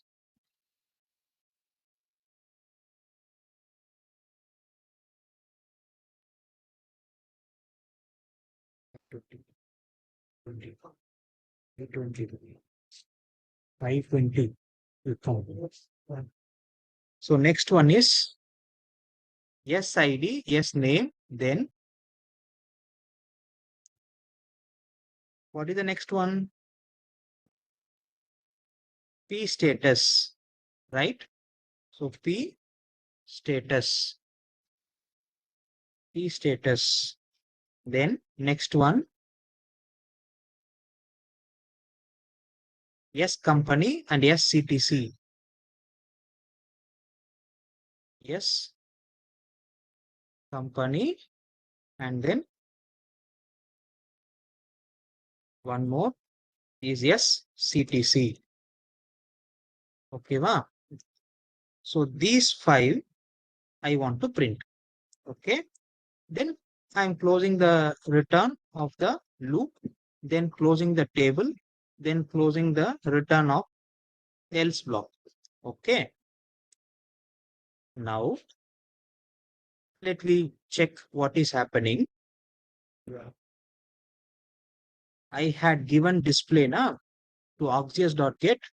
So our client side is done. So what I have to do now? See, what is the next step? Receive the response and print it in the table form. We did. What is the next step? Get the request from the placement data and retrieve it from database. In server side, we need to work on. In server side, we need to work on. So the client side is done here. Okay. And I also need to display this now. Display this in the front end, right? So how to display this? You know how to bring in the page to display now? Say the steps. First, I design the page. Second, I will go to app.js. In app.js, I will make one more case for the page component. Case placement. Okay. Then I will make the return.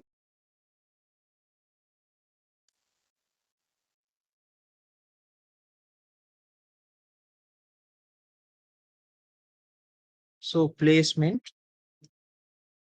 this need to be imported in the top, then only it will work. So for the case which I'm returning, I'm importing placement. Okay. So placement imported, the imported placement is used here. Okay, is used in the return calling. Now, when this will work, when your store.getState nav reducer is having placement. So who will set the value for nav reducer? App bar. So you have to go to app bar. In the app bar, you have to add one more data placement. Placement, you have to add it inside the single quotes. So in the navigation bar, I'm adding placement. Then I will go to reducer, auth reducer. In the auth reducer, sorry, nav reducer. In the nav reducer, I will add one more case for placement. Case placement. Okay. Return placement.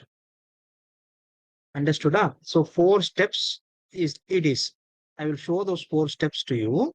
See how to navigate the designed page. It is there. First, ensure the page design. We ensure. Then in app.js under page component, add the case for entry. I added. Then in appbar.js, add the menu item as entry. Instead of entry, I added as placement. Okay. In nav reducer, add the case for entry. I had added for placement. Okay. Instead of entry, I had added for placement. So now this is added. So just now you can go and check your output. In the output, you will have placement tab, but it won't work. When it will work? When you write the code in the server. Okay. So how to write the code in the server? See, in the client side, you are saying /display one. So you have to use the same path. And you have said auxias.get. You have to use app.get in the server. Okay, wow. So I'm going to do the server code now. Go to index.js. In index.js, you write app.get single quotes /display. So inside /display, okay, whenever /display occurs, this function will trigger request comma response. Then arrow function, set bracket open close, enter. Inside here you need to retrieve the data. Okay. How to retrieve the data? COL1 or COL2? COL2 because you are retrieving from placement data. COL2 dot find. Find is to find the data. So find. So what you want to find? Full entire data. So dot. You want to convert that to array because you are retrieving everything now. So to array. After doing this, you have to write await keyword because it requires time to retrieve it. If you are writing await keyword, your function should be asynchronous. Okay. This await keyword means function should be asynchronous. Now, before await, you have to write a variable to store it where result equal to this one. That means you are retrieving the data and storing it in result. Second line, you can send that data. rest.send, you can send a result. So I'm sending the result. So I'm sending back to what client. So in the client side, inside the placement page, here I will get the data. This response.data is nothing but result. I am setting it again in the result constant. Okay. When the result constant is set, the page will re-render because it is a stateful component. Okay, it is a stateful component. When the page is re-rendering, result will not be null. So it will come to else block. In the else block, I display the data. Okay, ma. So shall we check it now? I will go here. I will refresh the page. Okay. I will click on placement. I got the data. Very simple. Immediate. We got the data. Shall I enter one more data in the entry? Entry, second student, EVV, student not placed. So company name and CTC not applicable. NA, save data. Once again, it is saying successfully inserted in the console. So I will go to placement. Now you can able to see two data retrieving. Okay. Two data are retrieving. It is very simple. Okay. So what I did in the server side, see, server side only two lines. First line to retrieve the data. Second line to send the result. That's it. Your data retrieved. You are sending back the result. Understood? Clear? Okay. Now, what we need to do next? See, we displayed the data. For example, our objective, create a display page for placement record. We created and we done. Okay, wow. So next, I need to work little more on this. Okay. We completed our objective, but little more on this. What we can work is, see, you are having different pages. Placement page, entry page. I will close this console. Placement page, entry page, profile page, registration page, login page. But look at my logged in status. Did I logged in? No. Without logging in, I'm going to registration page, profile page, entry page. I'm entering the data. I'm seeing the placement data. This is wrong, na? This is wrong, right? After login only, I should able to see the other pages, right? Until login, I can able to see only login page and registration page. Okay, login page and registration page. Okay, let me fix one thing. Okay, our objective. Objective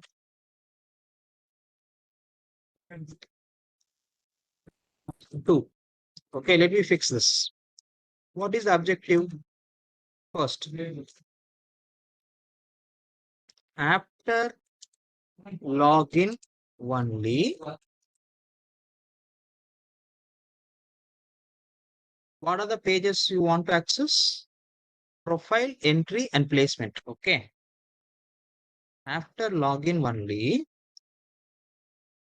profile, entry, and placement page need to be accessed. Okay. This is first objective. Second objective. If you are logged in as a admin, okay, all pages are opened. Suppose if you are logged in as a student, what page we can give? placement page only open. Okay. Then what you are restricting? Restrict.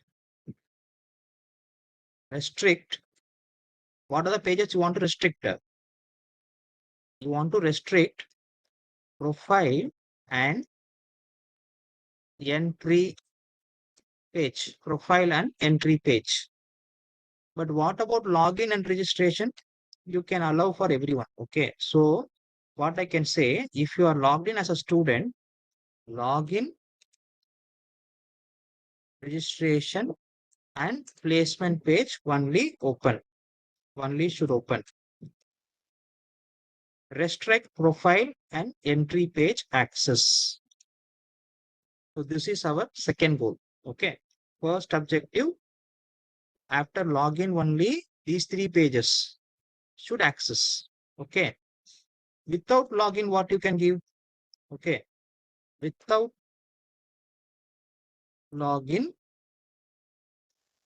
you can access login page and registration page. Okay, wow. So three objectives we'll have. First, after login only, profile, entry and placement page need to be accessed. That means, okay, it is same objective only. That means without login, you can access login page and registration page. Okay, wow. Second, if you are logged in as admin, you can access all pages. If you are logged in as student, you can only access login, registration and placement page. That means placement page is extra. And restrict entry and profile page. Profile page and entry page you should not able to access. Okay, wow. So these two we need to achieve it now. So how to achieve? First, I need to check the login. Correct? How to check? With the help of role. With the help of role. Okay, wow. See, already you are having a nav reducer, auth reducer. Correct? Go to auth reducer. In the auth reducer, you say what is the default value? Null and zero. Null means username null. Zero means role zero. When you are logged in, your role will change. Your role will change to 1. Your role will change to 1 when you logged in as an admin. Your role will change to 2 when you logged in as a student. Okay, wow. Initially, your role is 0. Okay. So now I want to check this. Already I'm storing in local storage now. I can use this local storage now. Okay. I can use this local storage now. Shall I check it? I will go to app.js. Okay. In app.js, this is the page now. So here only I need to give the restriction. Okay. Where you are loading the page, there only you can apply the restriction. Correct? So now I am going to do, right? So first, case login, case registration. I'm not having any restriction. Okay, wow. Case profile, I'm having restriction. If case profile, what is a restriction? If condition, I'm opening. Okay, I'm saying local storage dot get item. Okay, role. It should be, how much it should be? It should be for profile page. Who can able to access the profile page? Only admin can able to access the profile page, right? So, okay, well, it should be 1.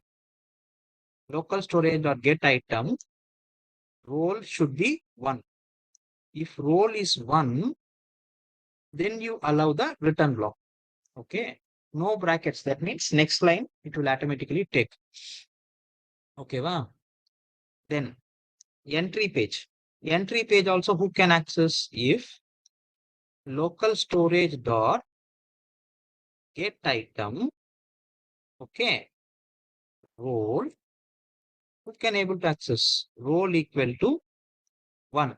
Only admin should able to access the entry page. Okay. Wow. For placement page, I can write. Okay.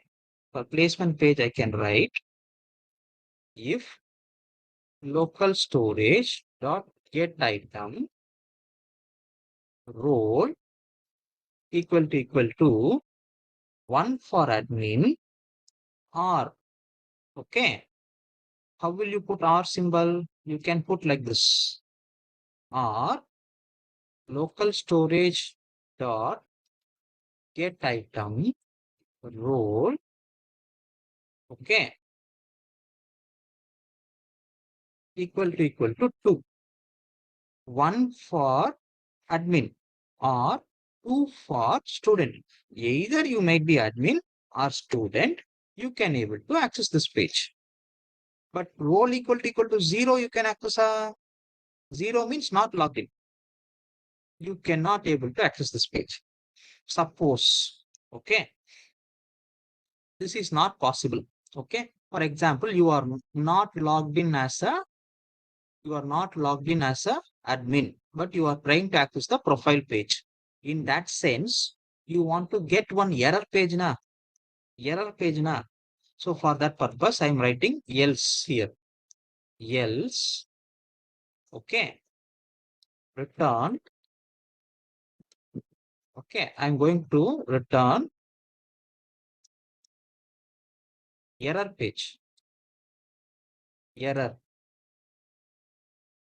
Similarly, I will return error page for all the remaining 3. Here also I will return error.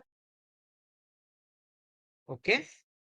And next for placement also, else I will return error. Then error you need to import na. But first you need to design the error page na. You need to design the error page na. So how will you design the error page? So go to components, right click, new file, error.js.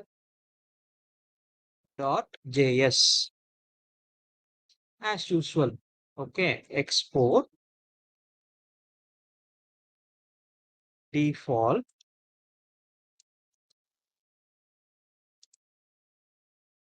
function error. So it's a function. So in this, as usual, you have to return because what you are returning, you will get in the page. Okay. Return.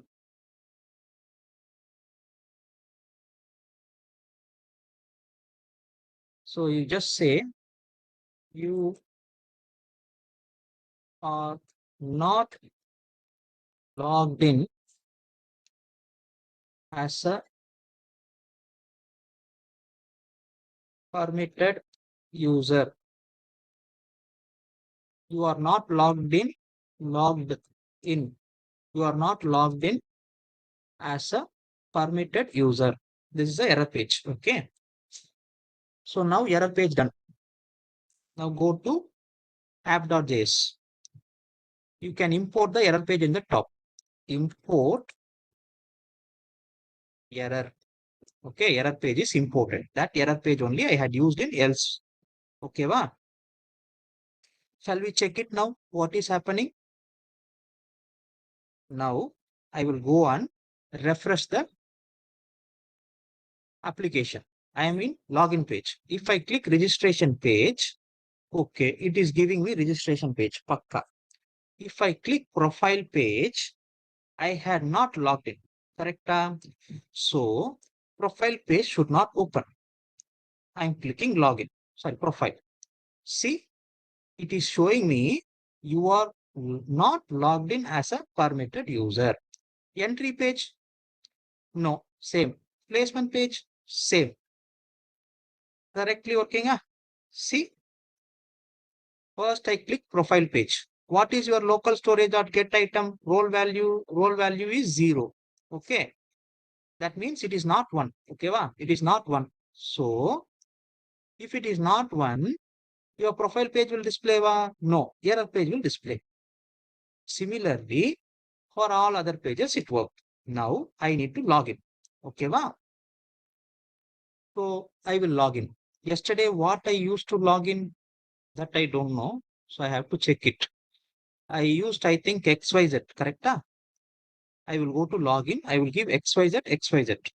Password also, I will give XYZ. I hope so. This only I used. Login. No, I have not used this XYZ. It is failed because XYZ I did not use. Maybe I used AAA. I will use that one. I will click login. Again failed.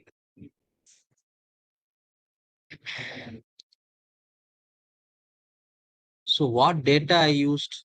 For that purpose, I need to go for entry and check na profile and check. Okay, I will go to database and I will check.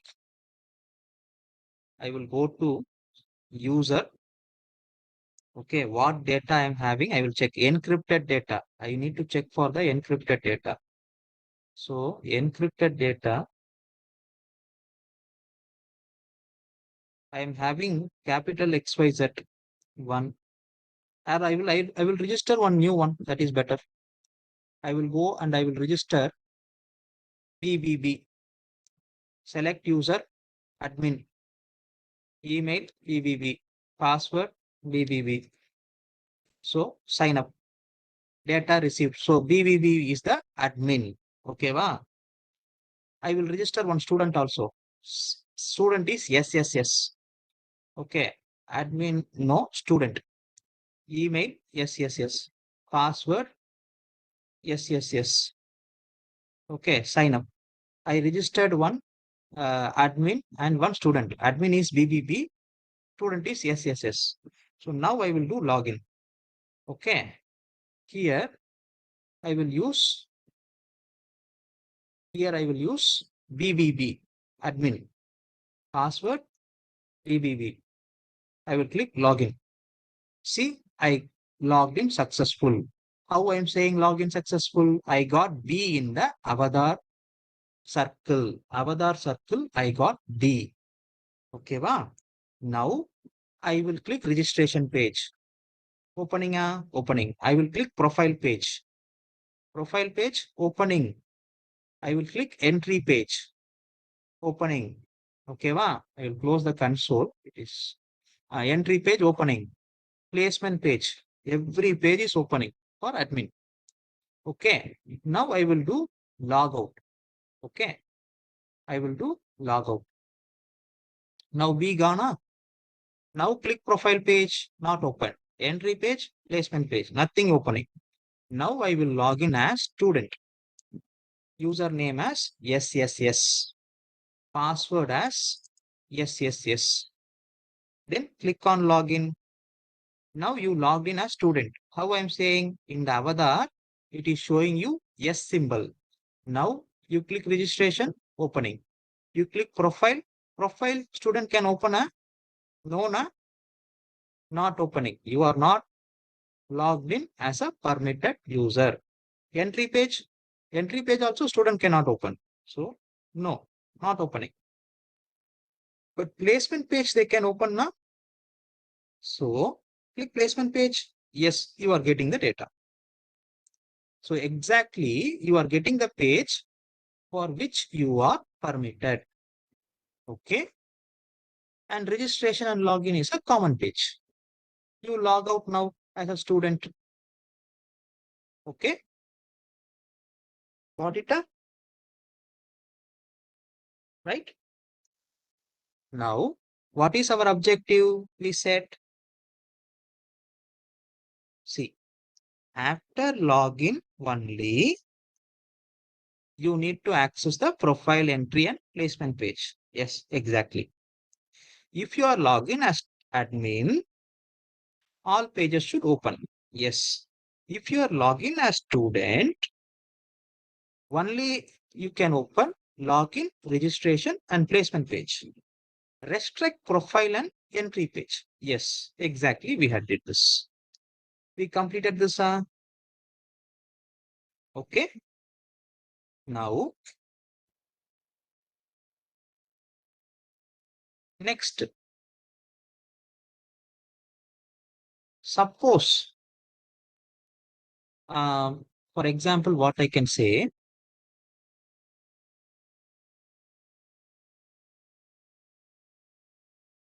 I want to double check the data. Double check means what? See, now I am opening placement page. Opening a no, not opening. Okay.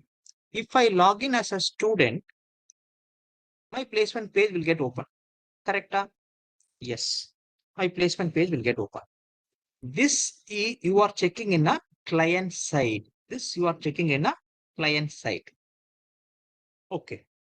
Now the same I need to check it in the server side.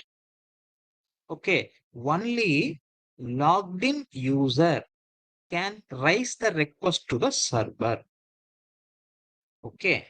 If you are not logged in, you cannot raise any request to the server. For example, this profile, entry and placement page will not work. Now itself it is not working, but you are restricting in the client side. You can do the same restriction in the server. How to do? Only logged in user can able to do these things. Like that you can do. For that purpose, okay, let we have our next objective. Objective session 3. Okay. So what we can have now? First, okay, check the user login status in server. In server side. Okay, in server side. Before doing the CRUD operation. Before doing the CRUD operation. But okay, before doing the CRUD operation, this I need to check it in the server side. Okay. To do this, we need to use, okay, to achieve this, we need to use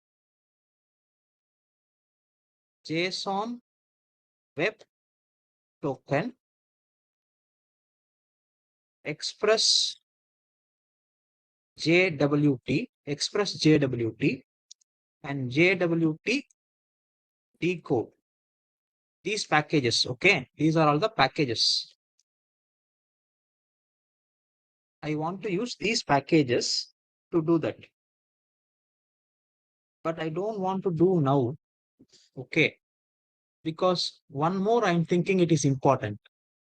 That one more is still now we had done what are all the core operation. This we will have it as objective 4. Objective 3 we will do now. Okay. Objective 3. What are all the crude operations we did? Okay. First crude operation we did as insert one. Insert operation we did. Second, we did retrieve operation. Retrieve operation. Retrieve many also we did. And retrieve one also we did for checking the username. Okay, find one I had did. Retrieve one. Then third, I want to do update operation. Or delete we will have first. Delete operation. Then I want to do update operation. Okay. Did we completed these code operations? Third and fourth one is missing. So now we will try to achieve this. I want to do delete and update. Okay, wow. First I will do delete. Okay. How to do delete now? We will do that. So now we will go to login because we have to log in as a admin, then only we can able to access all. The restricted na, I will log in as a admin. Okay, now I will go to placement page. In the placement page, I am having two records. I want edit and delete button here. Okay, so that I can modify the records. Okay, wow. So how to do that? First, I will do delete. I will bring in the delete button in this page. Okay, which page it is? It is placement page. So I am going to bring in the delete button. Go to placement page. This is placement page. Okay, wow. In the placement page, you already had the table. So in the table, I will have one more heading. TH, one more heading. In this heading, I will say delete button. Okay, wow. And in the table data, okay, I will have the button. Okay, button. Okay, button I had. So what is the button need to display? Button need to display delete. Okay, button need to display delete. Now I will have on click action here. On click. Okay, wow. If I click the button, some function need to call. Okay, what function need to call? I will say handle delete. Handle delete function need to call. Okay, wow. Okay. Now I want what attribute to delete. What attribute to delete? Because there is many row now. I want which student I need to delete. I need to get by the help of this SID. Okay, wow, this SID. How to get that? I want to set one attribute here. I will say student. Student is the attribute name. Any name you can say. Student equal to, I will use this flower brackets and I will say user.sid. User.sid. Okay, wow.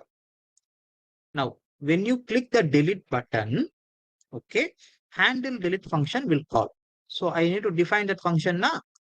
I will go up. I will define here. Okay. So I will say function handle delete. Okay.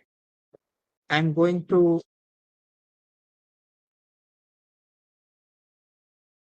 have event. Okay, event as a parameter. Then I will open the function. Here, I want to first display the ID to delete. Then after confirming that, I will send to server. Okay.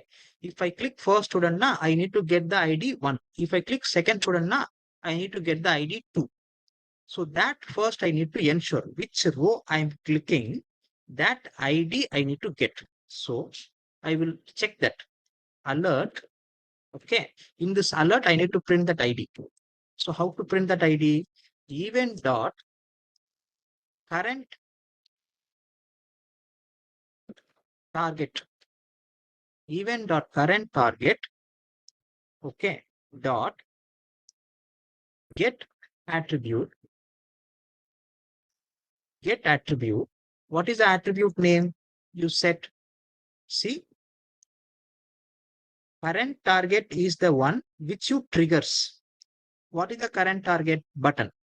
Because button only triggers. Okay. In that button, okay, you are saying get attribute of the student. If I get the student, I will get this SID na. So I will say get attribute of student. Okay, va? Get attribute of student. Now save this. Just I need to check it when I click the button. When I click the button, this handle delete need to call. And in the handle delete, okay, in the handle delete, I am just printing the student attribute value. That means ID. Okay. So just I will check that. I will go here. See, I got the delete button. 2 delete buttons I had. If I click first delete button, I am getting 1. See, in the alert box, I am getting 1. Excellent. Okay. If I click the second delete button, in the alert box, I am getting 2. That means delete is repeating. But which delete button you are getting, that student ID you are exactly getting. Okay, va? Understood? How I achieve this? I will show you.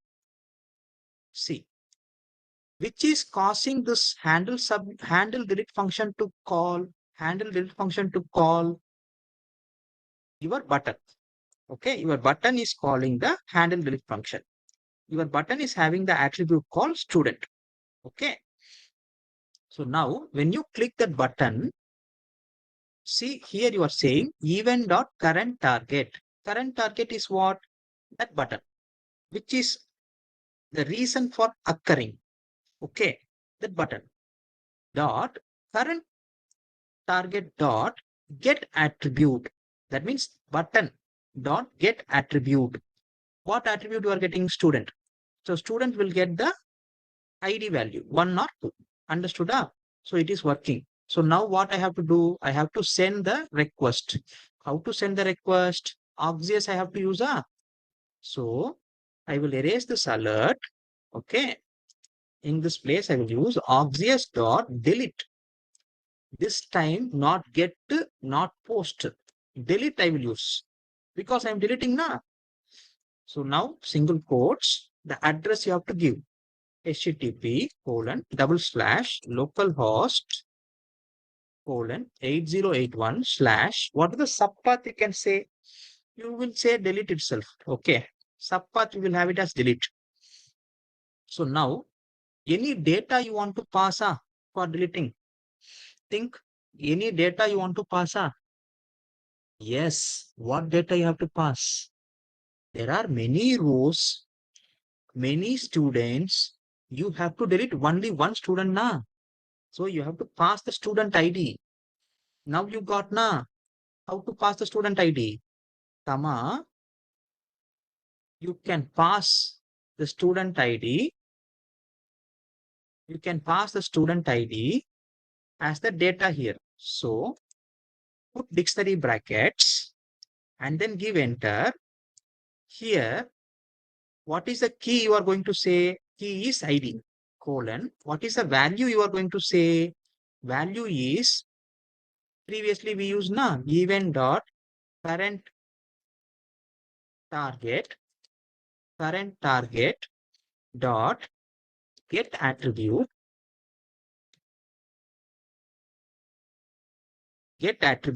of what is the attribute name? Student. Okay.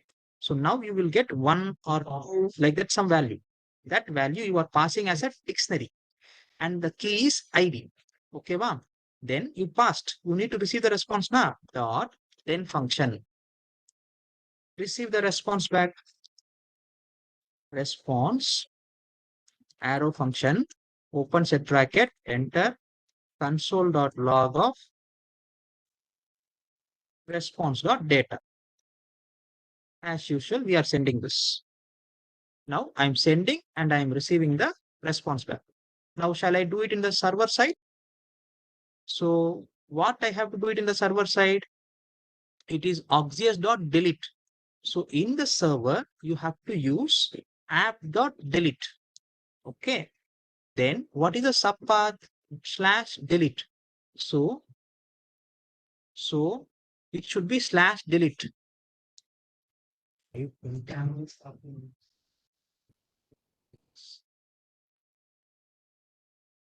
So in the subpath, you have to say /delete. Okay. So go to your index.js in the server. Okay. In the server, you have to do this. So go to index.js. In the server, app.delete. Okay, app.delete. So what you have to write? Single quotes slash delete. See, app.delete, why I used? Because I used auxiliary.delete. Then slash delete is a subpath, comma, you have to receive request, comma, response, arrow function, open set bracket, enter. Now, what you have to do? You have to delete it. Okay. How will you delete it? That is which table? COL, COL2, COL2. So, COL2 dot delete. If you type delete one is there, delete many is there. Which one you want? Delete one. Okay. So now what to delete? You have to give.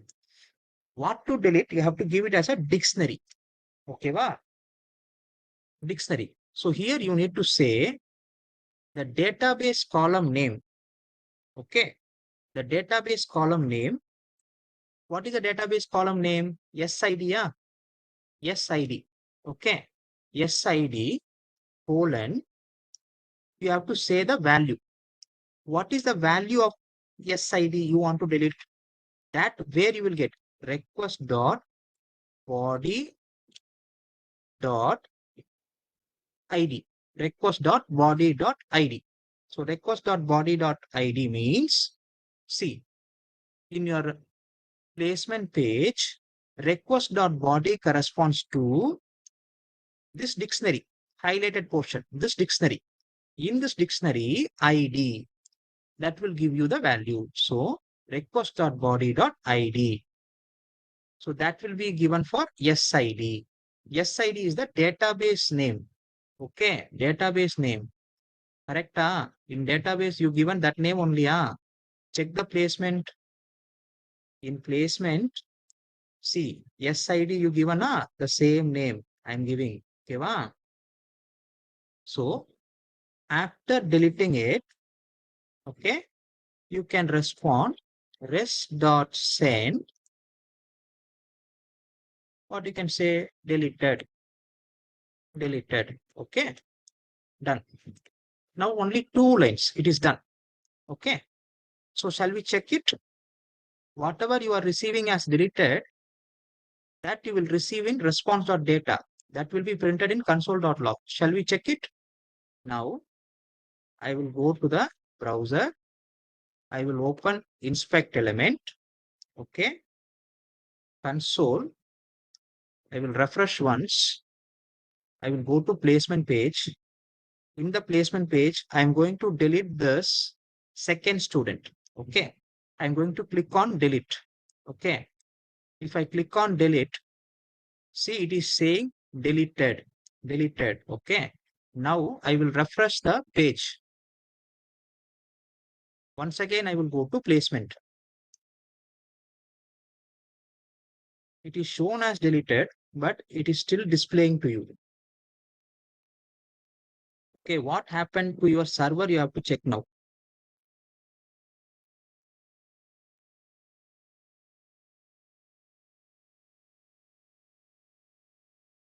In server, it is showing one error, col.delete1, SID, request.body.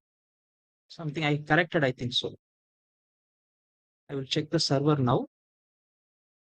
col2.delete1, SID, I'm giving filter to delete. Space is there. Just remove the space. Request.body.id value I had given. Okay.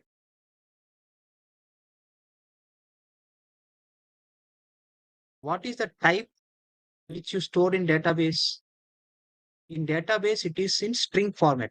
Okay. It is in string format. You are passing something here which might not be string. So I can say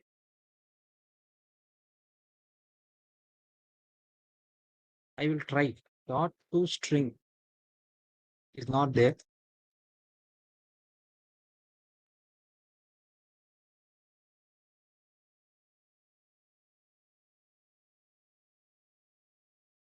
I will directly, I will check the database. Wait, placement data. We will refresh it. Okay. The placement data. You are having 1 and 2. Both you are having. So once again, I will click on delete. Deleted, it is showing. I will refresh the page, but it is not deleted. Okay. So what I can do, first I need to check why it is not deleting. First, I will write one await keyword here. Okay. And I will make the function as asynchronous. Now, instead of saying the request.body, this one, okay, I'm just going to cut this. I will say predefined value 2. I will say predefined value. This is only for checking. Save this. Okay. And I'm going to print console.log of this value request.body.id. I want to check whether it is coming or not. And I'm giving predefined value. So let me trigger once again. I will click delete. It is saying deleted. I will check the server. In server, see, it is not printing. It is printing undefined. It is printing undefined. That is the issue. Now, but I given predefined value na, predefined value 2 na. So what happened? If you refresh, you go to placement, it is deleted. Okay. So I will do one more entry for second student. Okay.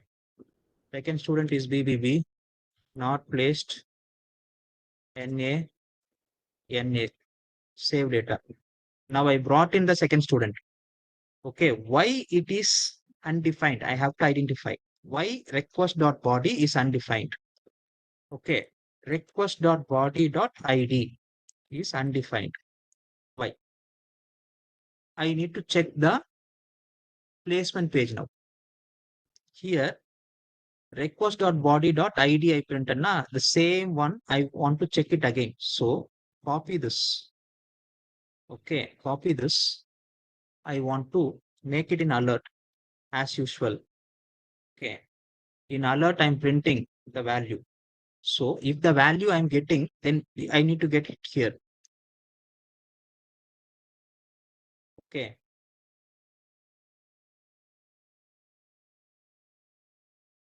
I got the point actually. The ID should be in double quotes. The key should be in double quotes. Okay. Now we will check the index. Instead of 2, I will give the same request.body.id. Okay, request.body.id. Okay. Now I am not giving predefined value. I am giving specific value request.body.id. So now I will enter one more data. I will try to delete the third student. CCC placed company 3 CTC 7.3. Save data. Now placement is having 3 datas. Okay. If I click delete now the placement should send ID value as 3. In index.js, the request.body.id should be 3. So it should delete the third record. Let me check it. I will click on third. Okay. Delete.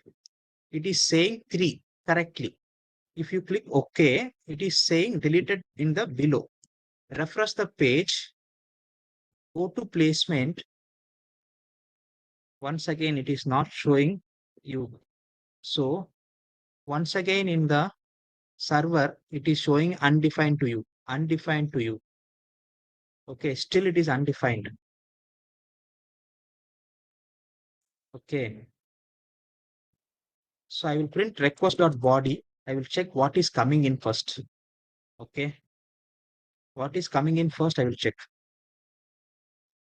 I will click delete. Okay. So request.body, what you are getting empty braces. You are not getting any data. Okay. The issue is you are not getting any data. So what the way I'm passing may be wrong. So what I can do,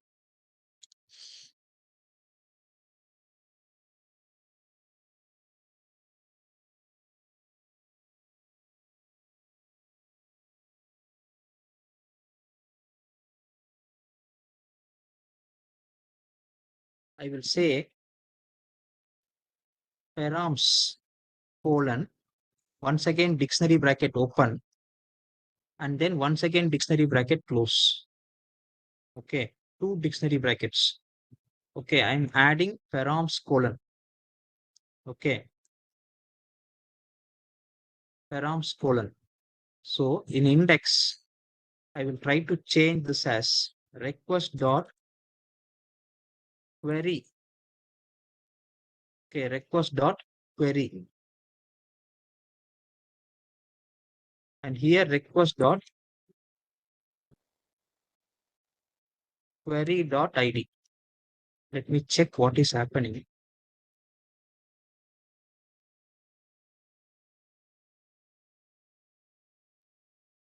Delete.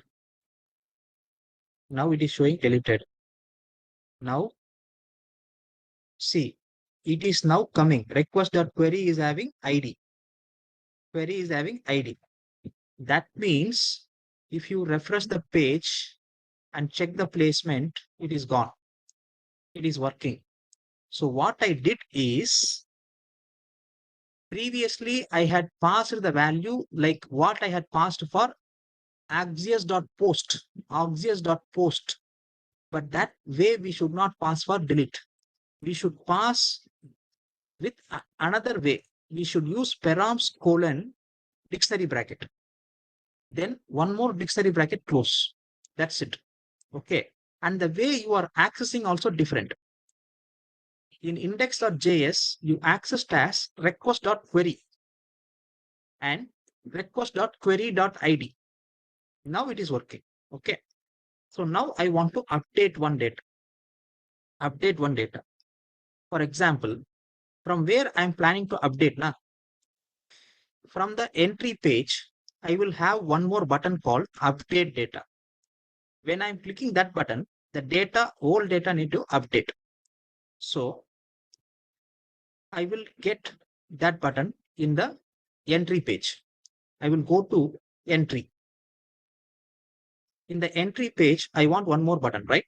So I'm just copying the button. Okay. I'm just pasting it. Here I will say update data. Update data.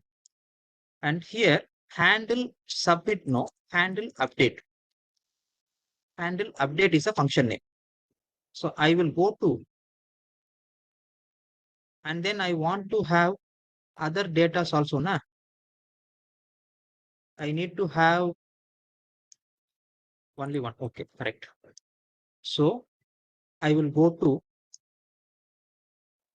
design another function called function handle update.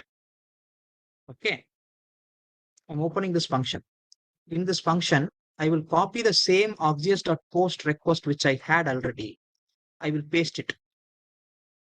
This time it won't be obvious.post. I will say obvious.put. Obvious.put. Okay. And I will say same way params. P-A-R-A-M-S params colon. One more dictionary bracket open. And I will close it before closing this dictionary bracket here. Okay. It is having params colon. And it is having all the values, yes ID, yes name, everything. Okay.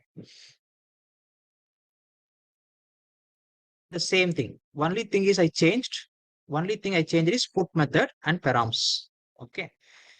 So now I need to this entry also we can have entry itself, no issue. Okay. Entry itself. Now I will go to server. Okay. Index.js. Here I will write one more function. Okay. After entry, I will write because it is in parallel to that na app dot put. Okay, app dot put. Okay, single quote slash entry only. This time the same entry only, but app dot put, comma request, comma response. Open the set bracket. Then now you have to update.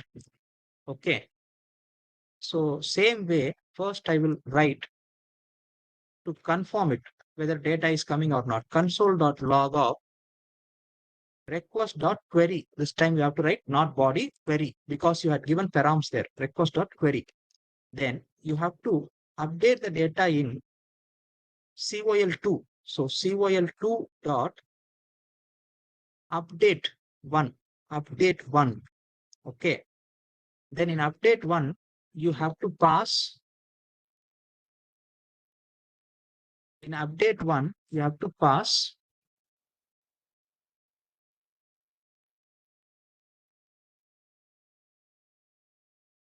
first filter value, then the document value. Filter value means like what is the condition where you want to update. Where you want to update SID. Okay. What is the SID value? Request dot query dot ID. So in the same ID place you want to update. Comma, second parameter is the full document. What is the full document? Request dot query. But full document you should not give like that. You should give like, I'm saying doc here. Okay. I will define the doc in the top. One step above, I will define the doc where doc equal to dictionary bracket open close dollar set. You have to use dollar set. Then you have to use what to set. Okay. What to set is except ID, you need to set the remaining things. So what are the remaining things in the database? Except ID, except SID, S name you have to set, P status, S company, SCTC. So I'm just copying this. Okay. I will paste it in my code. Yes name I have to set. Okay. Colon. What is required I have to say. Then second one is P status. I have to set. Then third one is yes company. Okay. Then next one, yes CTC. So these four values I need to set. Understood?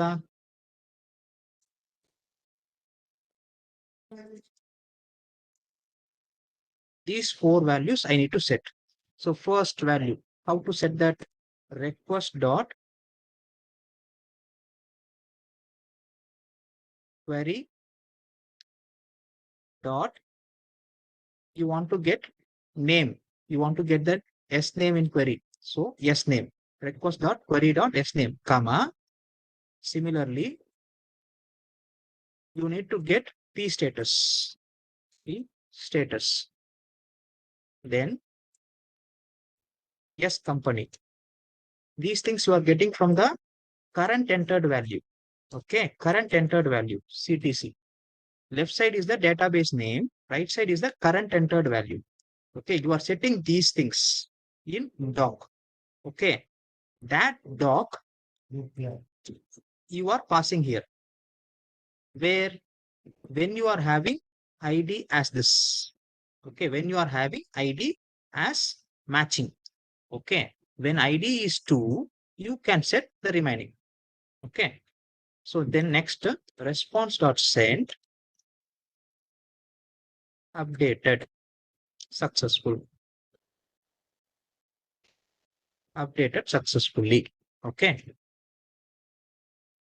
This one also required await keyword.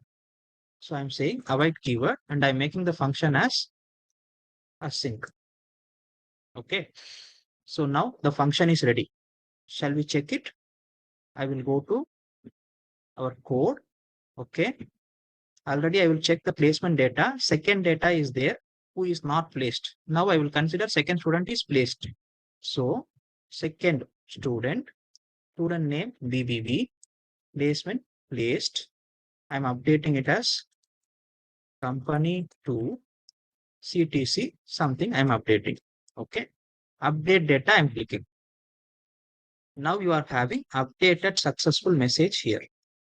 Check the command prompt of server. In server, At last, here you should get actually some data, but you are not getting any data. Request.query is not coming in here because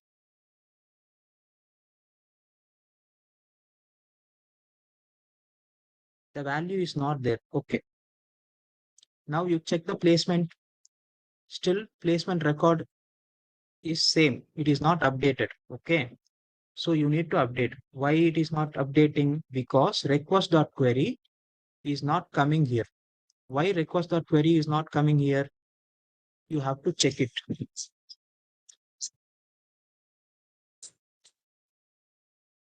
It is put method, app.put I used, entry I used. You have to check it in the placement. Okay, not placement, entry page. In the entry page, I used auxias.put and entry also I used. Okay, then I used params, P-A-R-A-M-S, params. Okay, in params, I had given dictionary bracket. That means I should get it, but I'm not getting. So I will try to use as our older one. Okay, without params, I will try to use. Like directly, I will remove the dictionary bracket, only one dictionary bracket, and I will give the value. Okay, now I will try to get as request.body. Let me check whether it is working or not. Request.body. So these things will be body.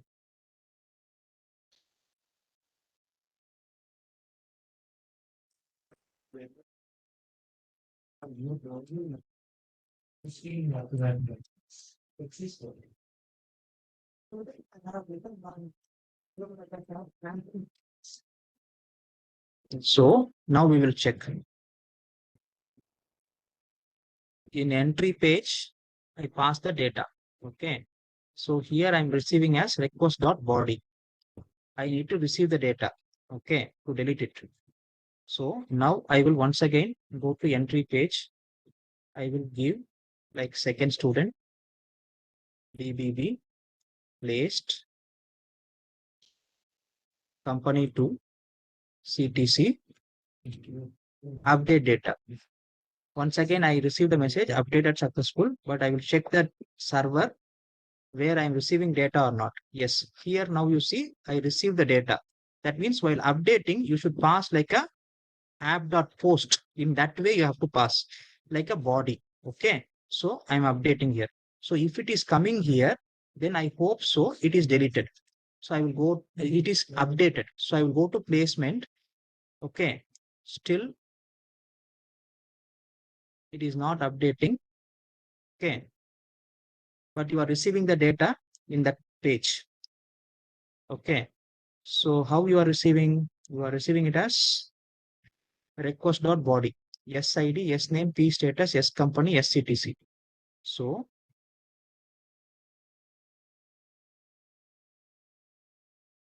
I'm setting the doc value with set value, yes name, P status. This left side should have double quotes. Remember, left side should have double quotes. P status should have double quotes. Yes company should have double quotes. And yes CTC should have double quotes. Okay. So I'm trying to set these values. Okay.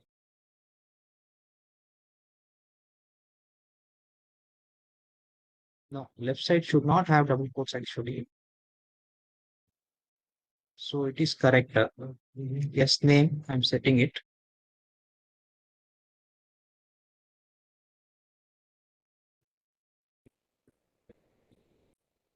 Using request.body.sid I should use. I use the ID now. I should use SID, student ID. Now we will check. Okay. Once again. Final check.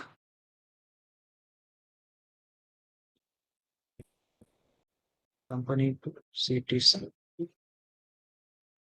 9.7. Okay. I will click update data. I receive the data here in server also. Like at the last, I'm getting the message. Okay. Now, uh, in the placement record, yes, it is updated. See that placed company to it is updated. So update is working, right? So how to update you saw na? This is the update function in server. Okay. Is it right? Previously, what mistake we had did? We had set as ID. It should be SID because I'm passing SID na. So it should be SID. So one last notes we will write here for deleting what we had used oxius dot delete I had used. Okay. So first parameter is what? I will copy the delete function better. I will put it. Okay. Where is the delete function? The delete function is in placement page. This delete function I will copy. I will make here. This is the way we deleted. For update, what we did in entry page, we are having a. This is the update function. Put method. Okay, I made the put method. So one difference for delete, we had used params. Okay. For update, we have not used params. Okay. So since we used params, how we deleted in the server? Since I used params in the server side, okay, I used query, request.query like this. This is the server side. See, this is server side. Since in update, I did not use params, how I did it in the server? I used the request.body. Okay, request.body. This is how I used in server. Now it is done. Okay, our objective 3 is completed. Delete and update is completed. Objective 4, I won't touch today. I will delete this. This will be covered in tomorrow's class, right? Done. So understood, right? This notes and this files I will send you today. With your section faculty, you can collect it in Telegram. Okay. Students can leave by 5:20 p.m. Thank you for listening.